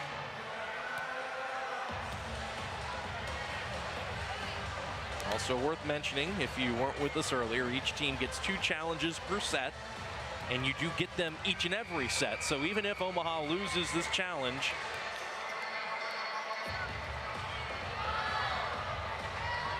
so Omaha is challenging that there was not a floor touch and that this is a pancake by Brooke Nunaviller. And considering the night that she's had defensively, I can certainly understand why they would think that. What do you think, Madison? Absolutely. I mean, that is a really tough call. It does. I mean, I wouldn't put it past her. She is so quick and scrappy and springy. And here we've got a Bolt 6 view. And that is a tremendous challenge by Omaha. No floor touch, and look at that angle. That was a Bolt 6 camera, folks. That is why every team around the Federation has invested a large sum of money so that we can make sure we get the calls right. Now, because that was the final play of that point and it was given to Orlando, you're not going to give that to Omaha because it put an end to the point. The whistle put an end to the point. So we're replaying the point here with the Valkyries trailing by 3. And that's a service error. And that adds insult to injury to the homestanding Valks who thought they had the point. And look, Omaha is well within their rights to challenge it. They were absolutely right in what they thought was the case. But on top of all of that, you effectively iced Michaela White, who served that well out. Exactly. That was about to say. It was definitely an ice. And I said it has the ability to shift the tides and turn the tides. And it did right here. Now Omaha, just like that, up by 5.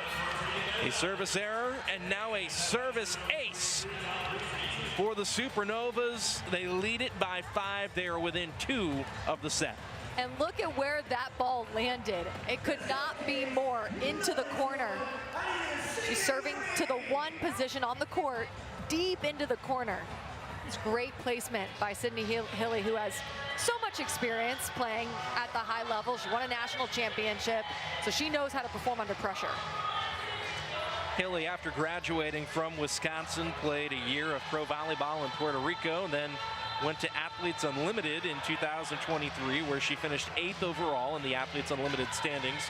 She was the 2nd setter in their standings. You want to take a wild guess who was first? Tell me. Her teammate, Nati Valentine Anderson. Well, then that just shows you how much depth they have at the setting position. Wow.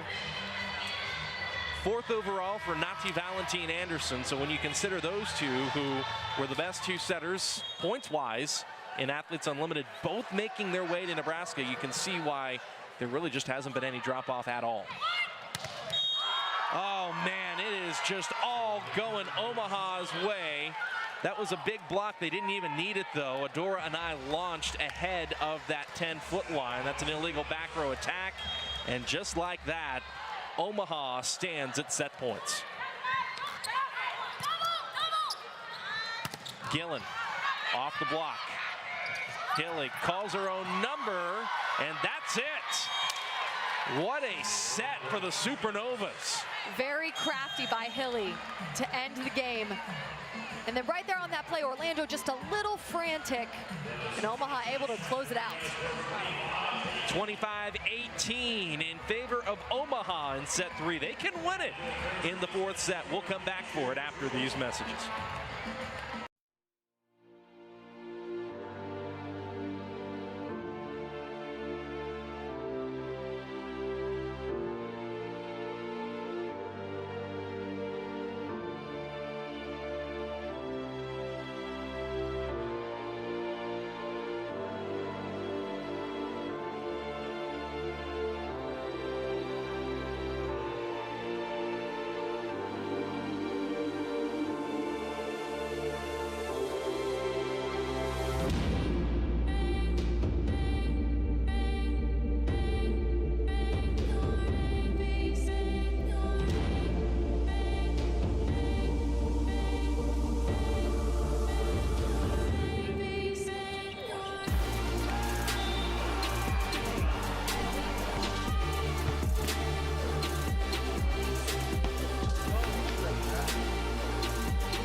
Let's go celebrate now. Let's go.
Here in Orlando, it's a must-win set for the homestanding Orlando Valkyries here in set number 4. Omaha hit 360 as a team in set number 3. I think the reinsertion, Madison, of Sydney Hilly.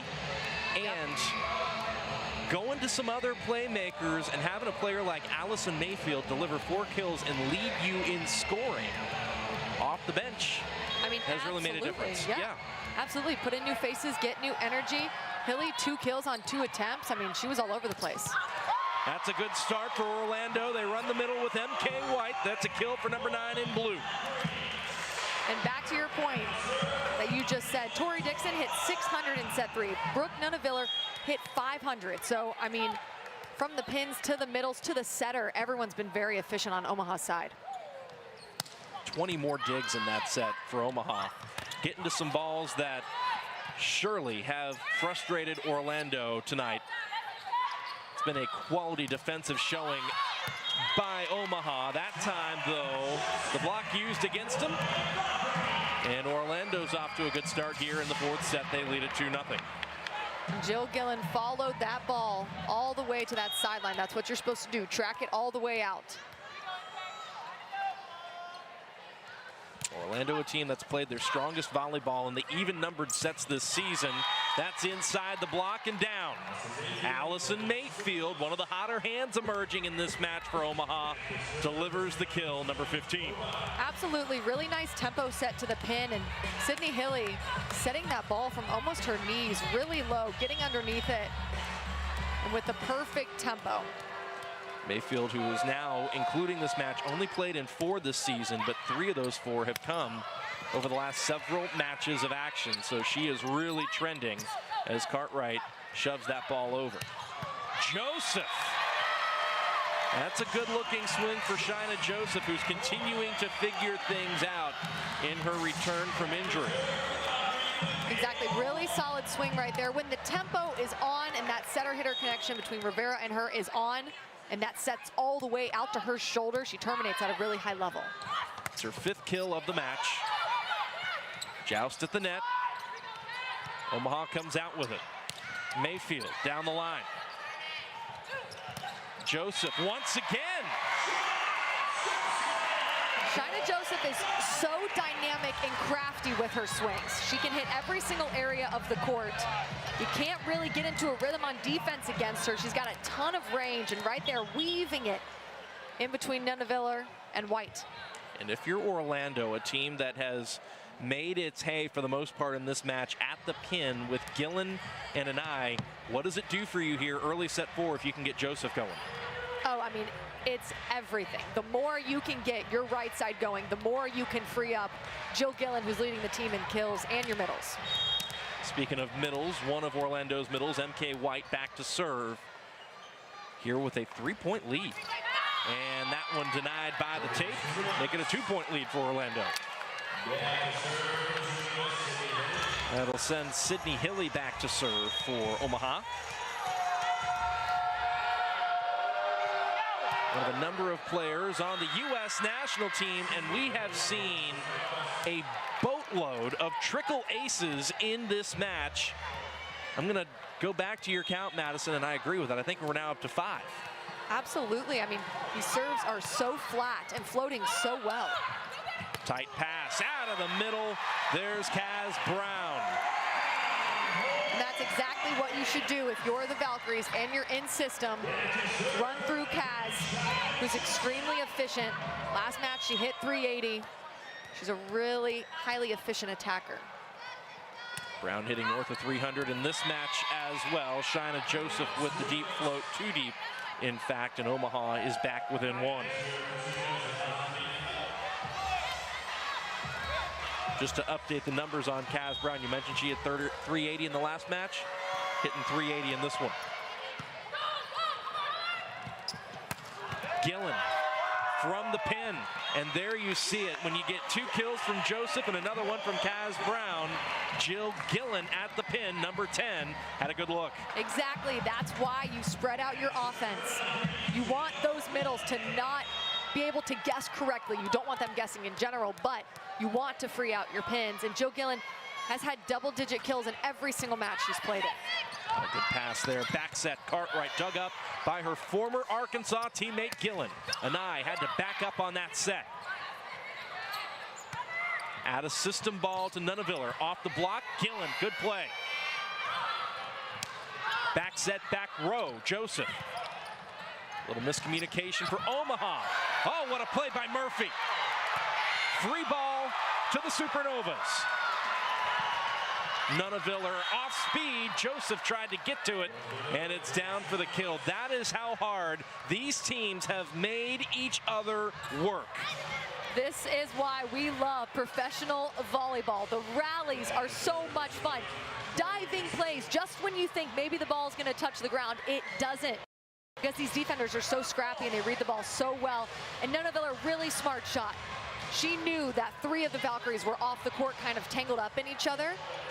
She's got great court awareness, and she tipped it where they weren't. And it sounds simple, but really, that is why you tip. You tip it where they're not. And all three of them were kind of off the court, but really solid, scrappy play by the Valkyries.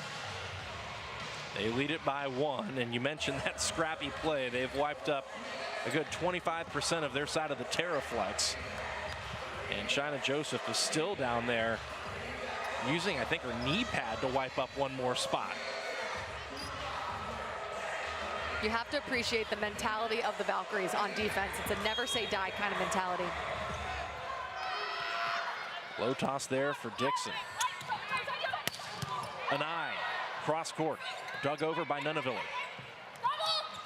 Second effort, Anai, dug over once again. This time the back set to Kaz Brown. Was there a touch? No. Anai wants Amy Pauley to challenge it. No move to the monitor though, 6-all. Yep, Kaz just catching that a little low, hitting it a little flat, not getting on top of it. Murphy diving on serve receive. Anai over the block. Cartwright tipped it with the left hand. Brown off speed on the slide, says it's down this time. I got myself another kill. And that was a good play by Brown. Let's take a look at the replay. Running that slide. Really smart shot, a little off speed. She could feel Tori Dixon a little deeper on defense, and she tipped it in front of her. Brown herself back to serve. Oh, back set Hilly to Cartwright. No touch. And that's another point for Orlando.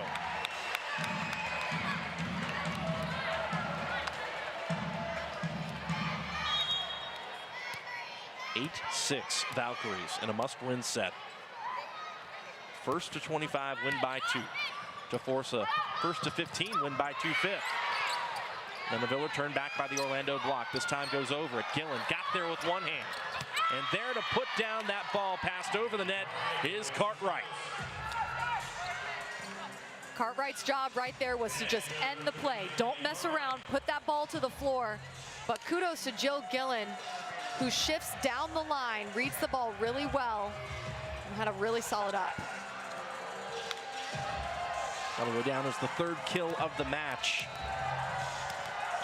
for Maggie Cartwright. 22nd overall draft, the inaugural Pro Volleyball Federation draft. She goes back to serve, and Anai goes off speed, and after it's knocked back to the Valkyries, Michaela White got a hand up there and shoved it out of play. Yep, and now we see Omaha with a little bit of momentum. That's 2 points in a row, and we're tied up at 8.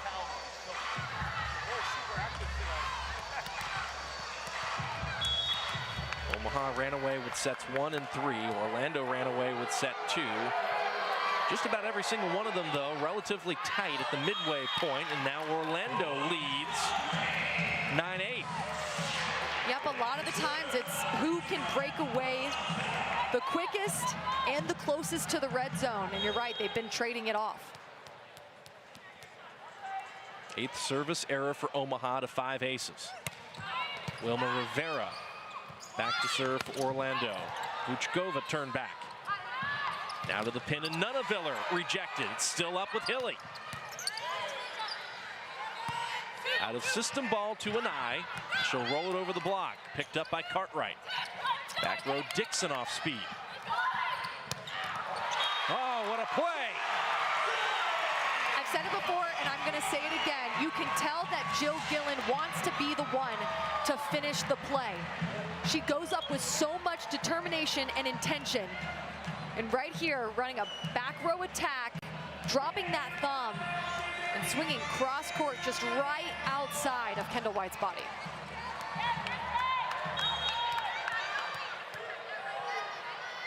Two-point lead.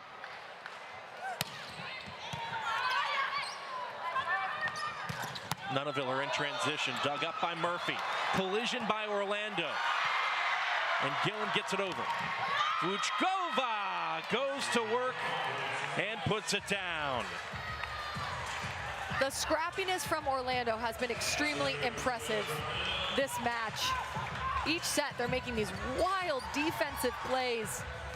But Vuchkova put an end to that, swinging down the line just right outside of Adora Anai's hand. 10-9, 11-9.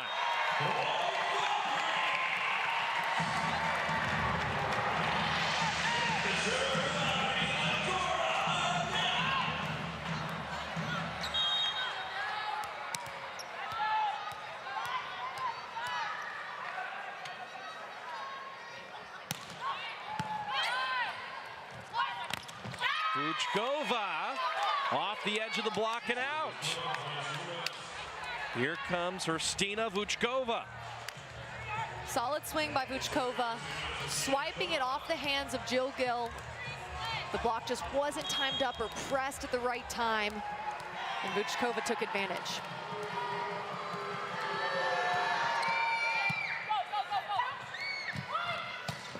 Back row, Anai. Out of system ball. Oh, what a swing. Mayfield has been tremendous off the bench. She absolutely has, and I want to stress how difficult that is. It's an out-of-system play. That ball is coming from behind her and all the way at the back line. So she has to wait on her approach and time it out perfectly. That she did. And we're tied at 11. Joseph had to wait on the set and tips it. Speaking of tips, Nunaviller tips that one to Orlando, who puts it down.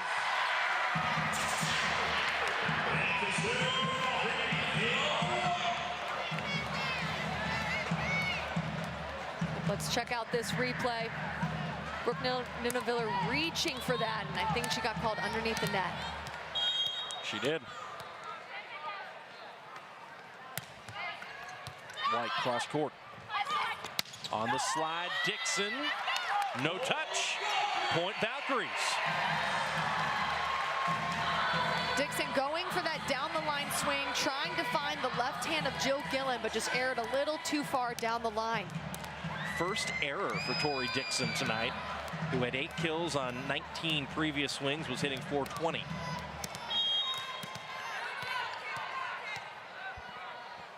And just like that, Orlando leads by 2 once more. Oh, nice pass. Dixon on the slide. Picked up by White. Gillen! And that was kind of a weird play. Omaha out of rotation of sorts. You see Sydney Healy telling Tori to stay out there. So they were a little caught up in transition, and Jill Gillen with that fast arm swing took advantage. Approaching the midway point of set 4. Oh my goodness! Are you kidding me? How about that angle by Allison Mayfield? I mean, she has come into this match and made such an impact. She's got a really wide approach, and she uses that angle on her approach and all of her momentum to swing at all of the angles. Joseph plays that up on serve receive, and nice stuffed by Tori Dixon. And that was going to be a tough swing. Anai had all 3 blockers up and pressed right on her.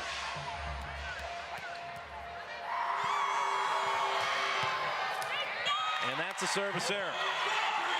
And the error by Hilly should send us to our midway media break here in set 4. Orlando needs to win it, and they currently lead it by 2.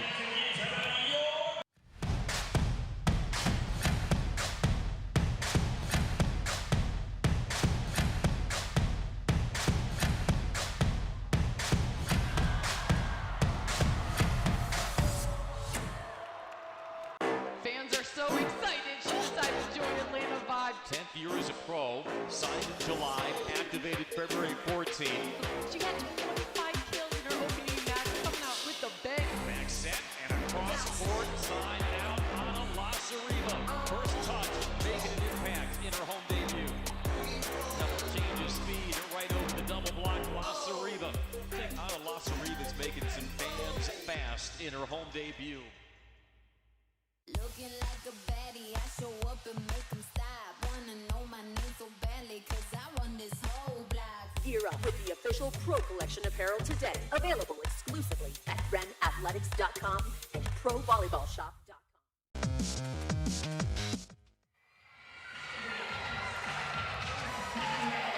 here in Orlando, where the Valkyries need to win set 4 to extend this match to a decisive 5th set. And Omaha, who has shown a willingness to dig even deeper into the bench at times. They struck gold with Allison Mayfield, who's got 8 kills and 9 digs on a .330 hitting clip. And I just saw, Madison, they brought in number 14 for the first time in a while. That is Nia Reed, the 6th-year professional who has not played in 5 of their last 6 matches. She sees the floor for the first time tonight. Dixon stuffed by Brown. That was good tracking by Brown. She remained on Dixon, held really solidly in her position, tracked her, pressed her arms over the net, and sealed off that net. 3-point lead for Orlando. And Joseph drops in the ace. If you're Coach Amy Pauley, you're so pleased right now. This is exactly how you want your team to respond out of a timeout. Absolutely dominant these past 2 points. What a night for Shina Joseph. 7 kills, 8 digs, and now ace.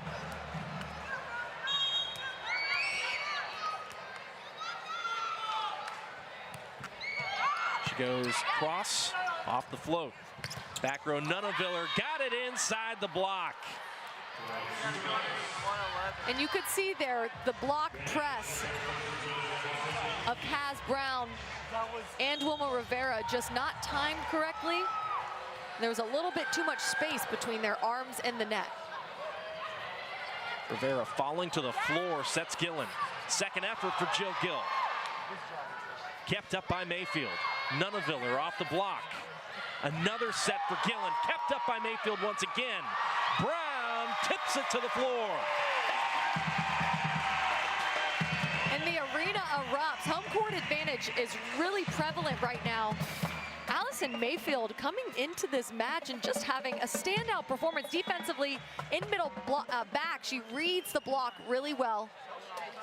Sees where the attacker is going, reads the shoulder, and has had some fantastic digs. Timeout by Omaha, who trails set 4 by 4 here at Addition Financial Arena. Week 6 of Pro Volleyball Federation play continues again, and tonight's main event is Pro Volleyball. This is Pro Volleyball right here, a power swing.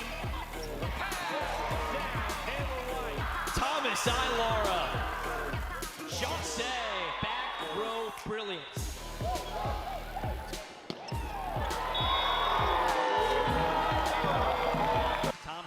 Picks out tap. We've got ourselves a match.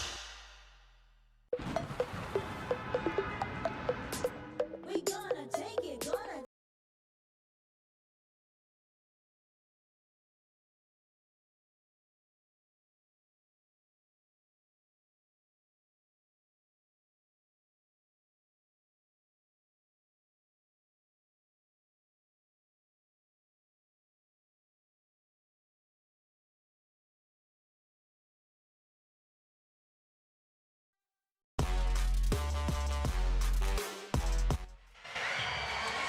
Back here in Orlando, Jill Gillen serves it in, up 4 points in a must-win set for Orlando.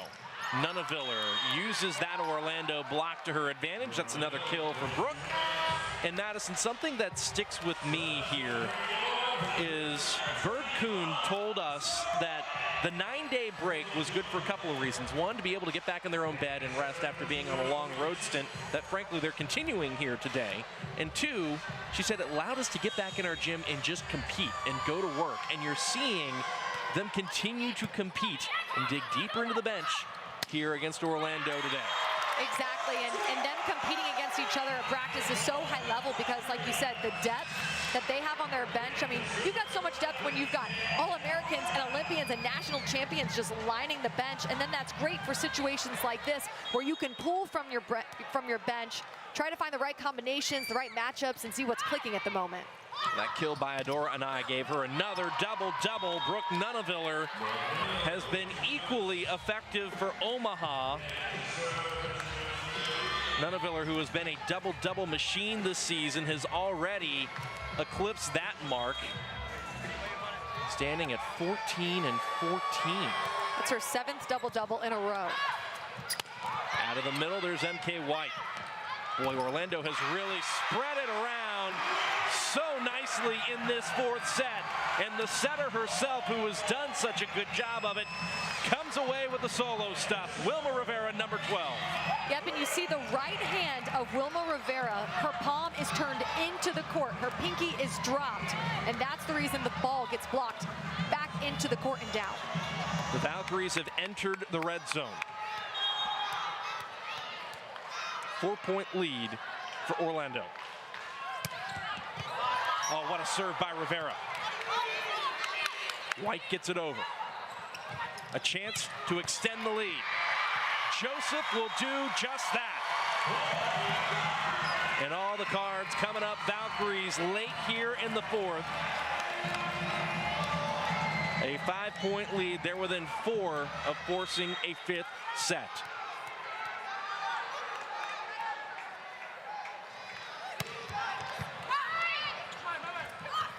Back set, Vuchkova. That is a player that Omaha certainly would love to see get going here. There's plenty of volleyball left in this set, and if they go to a 5th, that'll be an important number to be able to call. Absolutely. She makes such an impact defensively and offensively. When she heats up, she really heats up. She's got 16 years of pro experience behind her. Back set, Joseph. Oh, what a job there by Murphy. Hilly called her own number. Sarame just sends it over. Back row, Nunaviller, dug up by Paula Sarame. First action for Sarame, she's making it count. Back set, Vuchkova, turn back, and Orlando gets it done at the net once more. Defense, defense, defense. It's the name of the game, and it's one of Orlando's strengths. Let's take a look here at one of the standout plays. Paula Sarame getting underneath it, getting her platform underneath it so well, popping it up. And then this is still defense as well. This is net defense. Adora Anai putting an end to that play, turning her palm into the court and blocking it straight down. Well, well, well. Timeout on the floor. Orlando leads it by 5. I want to go back to the point I was making on the Wilma Rivera solo stuff. My goodness, Madison, it really seems like Orlando has spread the ball around well here in this set in particular. I mean, absolutely. I was actually just about to talk about that. You read my mind. Jill Gillen, 15 kills. Kaz Brown, 9 kills. Adora Anai, 11 kills. Shaina Joseph, 8 kills. So that's a testament to, one, staying in system. The defense is putting in a lot of work to get their passes to the setter. And then 2, Wilma Rivera feeling the block, feeling the opposing defense, knowing who is hot, and spreading it out, running a really balanced offense. And when you look at the 4th set alone, Michaela White has been set 3 times. She's recorded a kill. Gillen and Kaz Brown have each been set 6 times. So that's a middle and an outside hitter, each being set 6 times, each of them with 3 kills. Adora Anai has been set 10 times. She has a kill for her efforts. Shaina Joseph, 7 sets, 4 kills in this set. There's the X factor for Orlando. Absolutely. The opposite position is the X factor for Orlando. Back to work. What a nice defensive effort once again by the Valkyries. Gillen rolls it to the floor. And boy, it's not a done deal yet, but it certainly seems we are heading to a 5th set here at Edition Financial Arena. Jill Gillen is really crafty, and she knows when to mix up her shots. Makes it really difficult for the defense to get into a rhythm against her.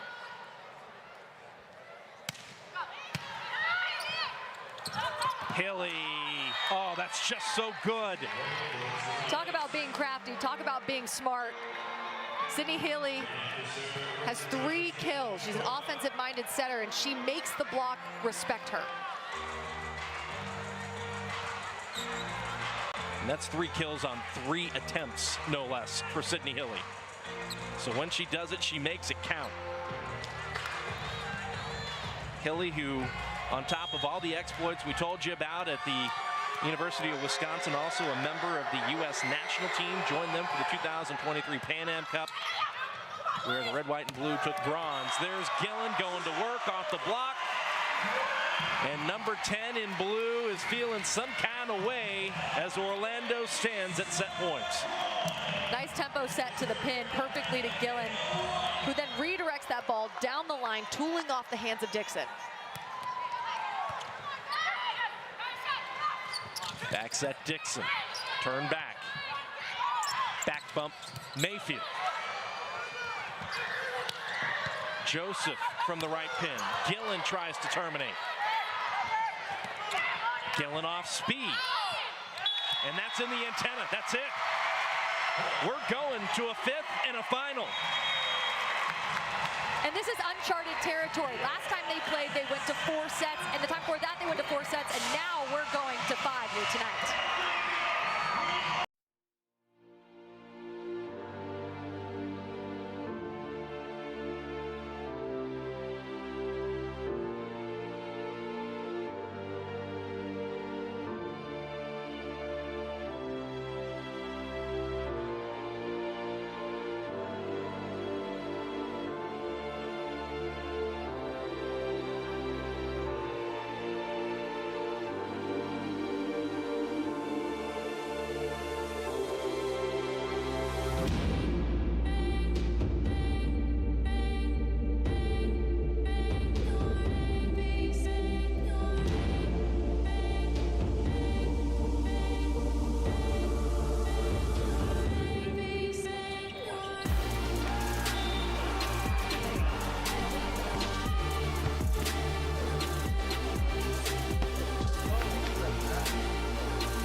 Let's go celebrate now. Let's go.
High drama in the Sunshine State tonight as we really jumpstart week 7 of Pro Volleyball Federation play.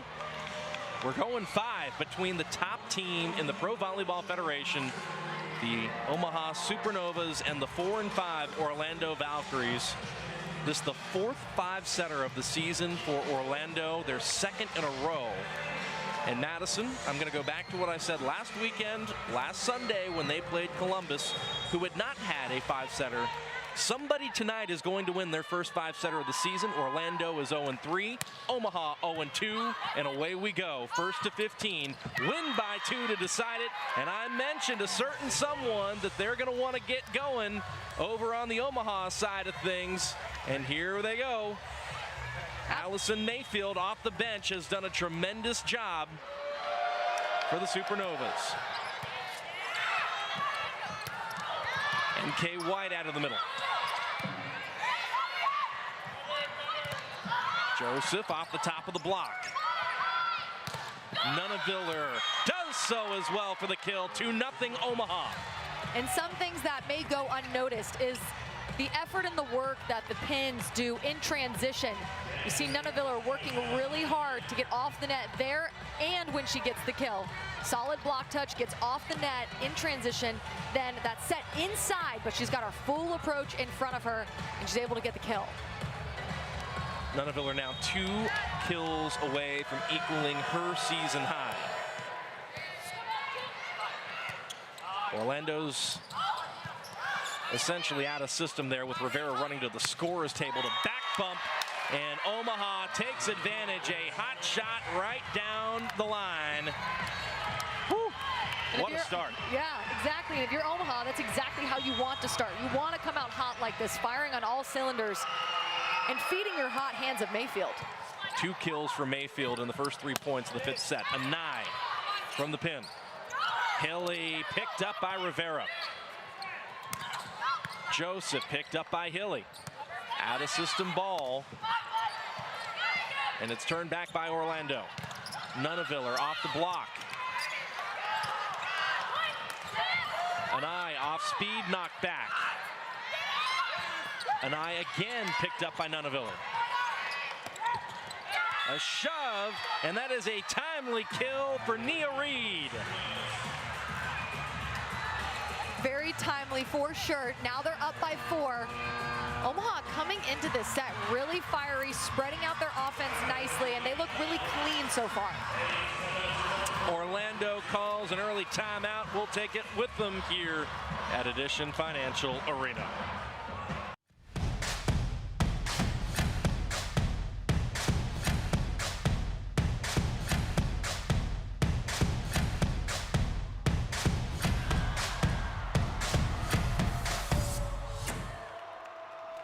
Fans are so excited. She's decided to join Atlanta Vibe. 10th year as a pro, signed in July, activated February 14. She had 25 kills in her opening match, coming out with the bang. Back set and across court, side out on Lasariva. First touch, making an impact in her home debut. Double change of speed, right over the double block, Lasariva. I think Ana Lasariva's making some fans fast in her home debut. Looking like a baddie, I show up and make them stop. Wanna know my name so badly, cause I run this whole block. Gear up with the official Pro Collection apparel today. Available exclusively at realprovb.com and provolleyballshop.com. A decisive 5th set underway here at Edition Financial Arena. Omaha off to a 4-0 rip to get things going. Make it 5-0. Nunaviller with another kill at the pin. That's Nunaviller's 17th kill. She's got 16 digs. She is so efficient. She's the hot hands day in and day out. She's coming up big right now. Omaha up 5-0. A picture-perfect start for the Supernovas, who are a third of the way there. First to 15, win by 2 for the match. It's breakneck pace in the 5th set, and that is a point that, without exaggeration, I can safely say Orlando desperately needed. Yes, exactly. If you're Orlando, you're taking a big deep breath, you're resetting, and you know you need to get some momentum back on your side.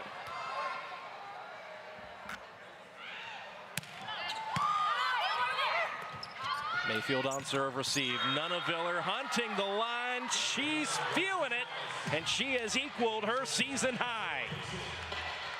And man, oh man, is it difficult to get momentum when you're playing against Nunaviller. Also, look at that set from Hilly, pin to pin, and a tempo set of that perfectly to Nunaviller's shoulder.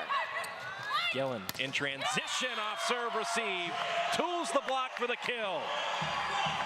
Coach Amy Pauley said the mindset going into this matchup is be takers. She wants her team to be takers. She says no one's going to give them anything. You got to go out and you got to take it, and that's what they need to be thinking right now, taking every single point for themselves. That's the 18th kill for Jill Gillen. Bad pass. On serve, receive, and it doesn't matter. Oh, goodness, everything is going Omaha's way. And if you're Orlando, something that you have to do if you're going to take this 5th set is find an answer for Brooke Nunaviller. Whether that be on the block or defensively, floor defense, you've got to slow her down. Nia Reed back to serve. And that too, less than ideal off serve received this time for Orlando. Nunaviller off speed. Defensively for the Valkyries right now, it's looking a little rushed and a little chaotic. Wilma Rivera was there. Shaina Joseph wanted to take it. A little bit of miscommunication on the Valkyrie side right now defensively. 6-point lead for Omaha. Better pass and a stuff block. Vuchkova. Vuchkova is so incredibly disciplined up there at the block. She tracks the ball really well, timed it out right, and then you see her there, diving her arms into the angle, sealing off that angle swing that Kaz wanted to swing at. Man, oh man. If you could surmise a response to dropping set 4, I would imagine hitting 560 in the 5th would certainly do. Absolutely. And when speaking with Coach Bird before the game, she said their last match against Atlanta was the most zoned in she's ever seen her team. I would venture to say that in this 5th set, they have been so incredibly zoned in. Well, Madison, I've got news that'll be insult to injury to Orlando fans tuning in. Valley Station was slow to update. Omaha's not hitting 560 in the 5th set. They're hitting 670. That is unprecedented. As a team, being that efficient, Sydney Hilly's doing a good job at identifying the hot hands and setting them. When it absolutely matters most. Hilly, to your point, 7 assists alone in this 5th set. Omaha's got 9 points. What a masterclass. Gillen. That nearly caught the scoreboard. Joseph, a seam seeker for Shaina, and Orlando sides out. There we go. If you're Orlando, you need to side out right there. Joseph taking a step inside, that set a little inside. She did a good job at adjusting her approach. She drops her thumb and swings down the seam. Lead down to 6.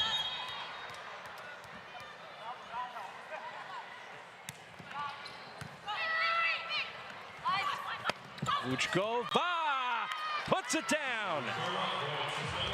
She was one of those players that was more active defensively, was making more of an impact at the net defensively, but she's come alive a little bit here. That's her 8th kill. First of the set, and you mentioned it, 8th kill of the match for Hrstina Vuchkova, whose career has taken her to Bulgaria, Italy, Azerbaijan, Turkey, and China. A well-renowned blocker and spiker internationally. Jill Gillen continues to make a name for herself early on in her professional career, defying logic at 5'7". Absolutely. She's such an inspiration for all of those shorter athletes who also want to be pin attackers.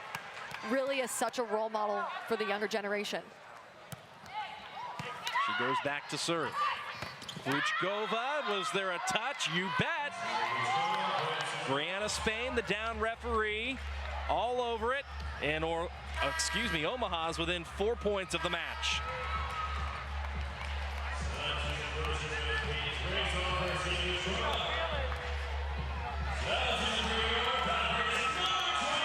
Paula Sarame checking in to work in the back row. Jill Gillen will sit a spell.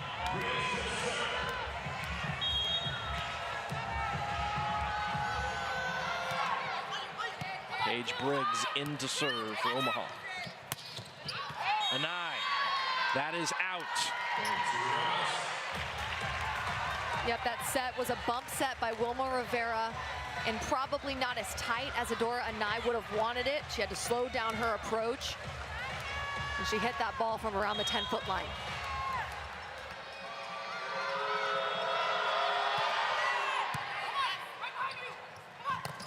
Brown turned back. Anai, Anai this time finds the floor. There we go. That's the tempo that Adora Anai thrives with. It's a quicker set.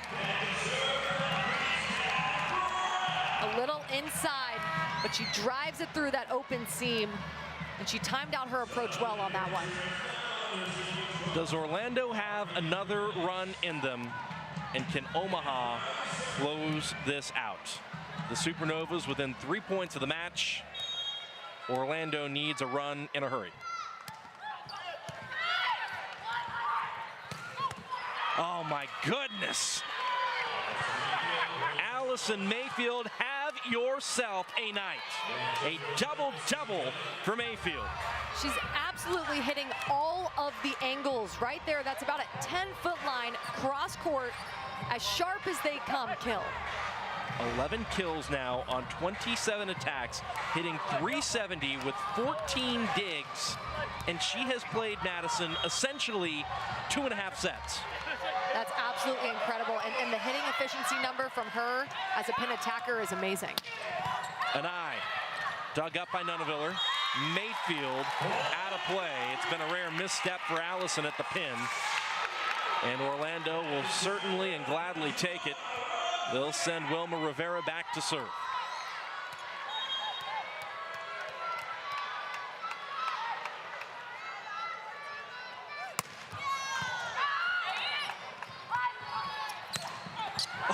Oh my goodness. Nia Reed lets it fly from the pin, and Omaha continues their march to the match.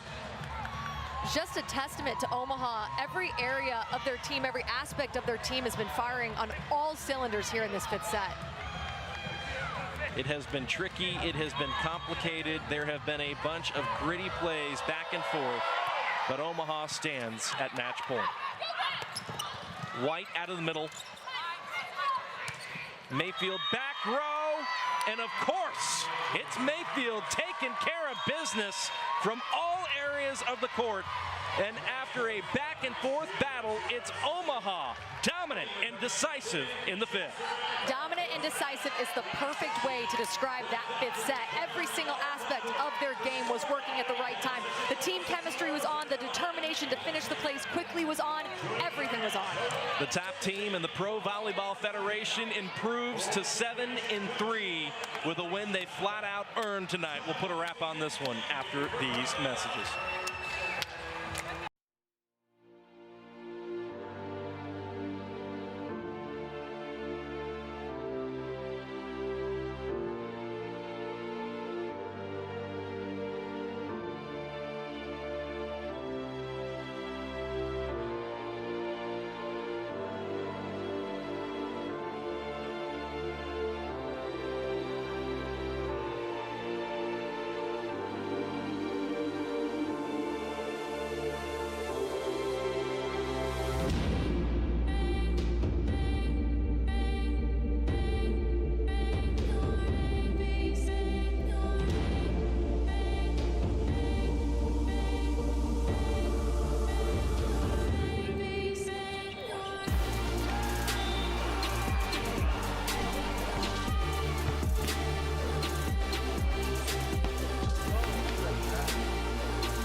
Autographs underway here at Edition Financial Arena. Great to see Orlando after a tough loss here at Edition Financial Arena, taking the time to soak up some love from the fans. We'll take a look at Jill Gillen's exploits tonight. There were a lot of them, Madison. Absolutely. 20 kills, hit 360, 13 digs. She's had double-digit kills in every professional match she's played in. She's a rookie, but she does not play like one. She plays with a ton of experience, a ton of poise. She's so springy and dynamic. She's also great defensively. Look at that block, like a solo block, straight down. She's a high flyer, really energetic, and really fun to watch. The 20 kills for Jill Gillen, one away from her season high 21.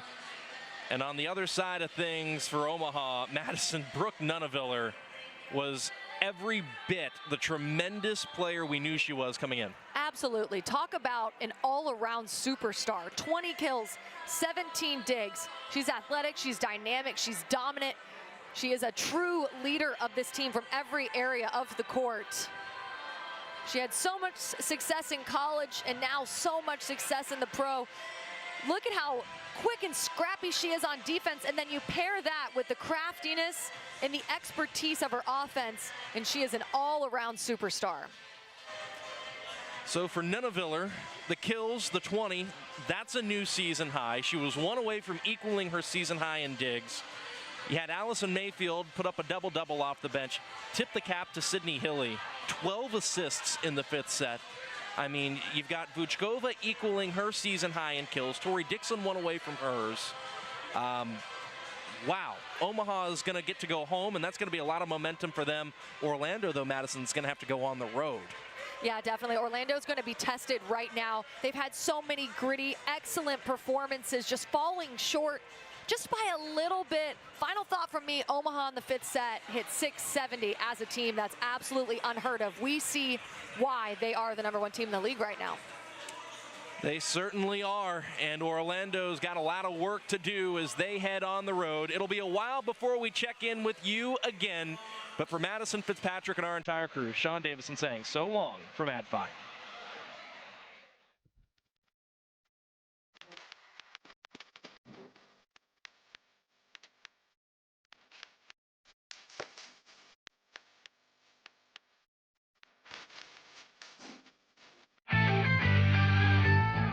Thank you for watching this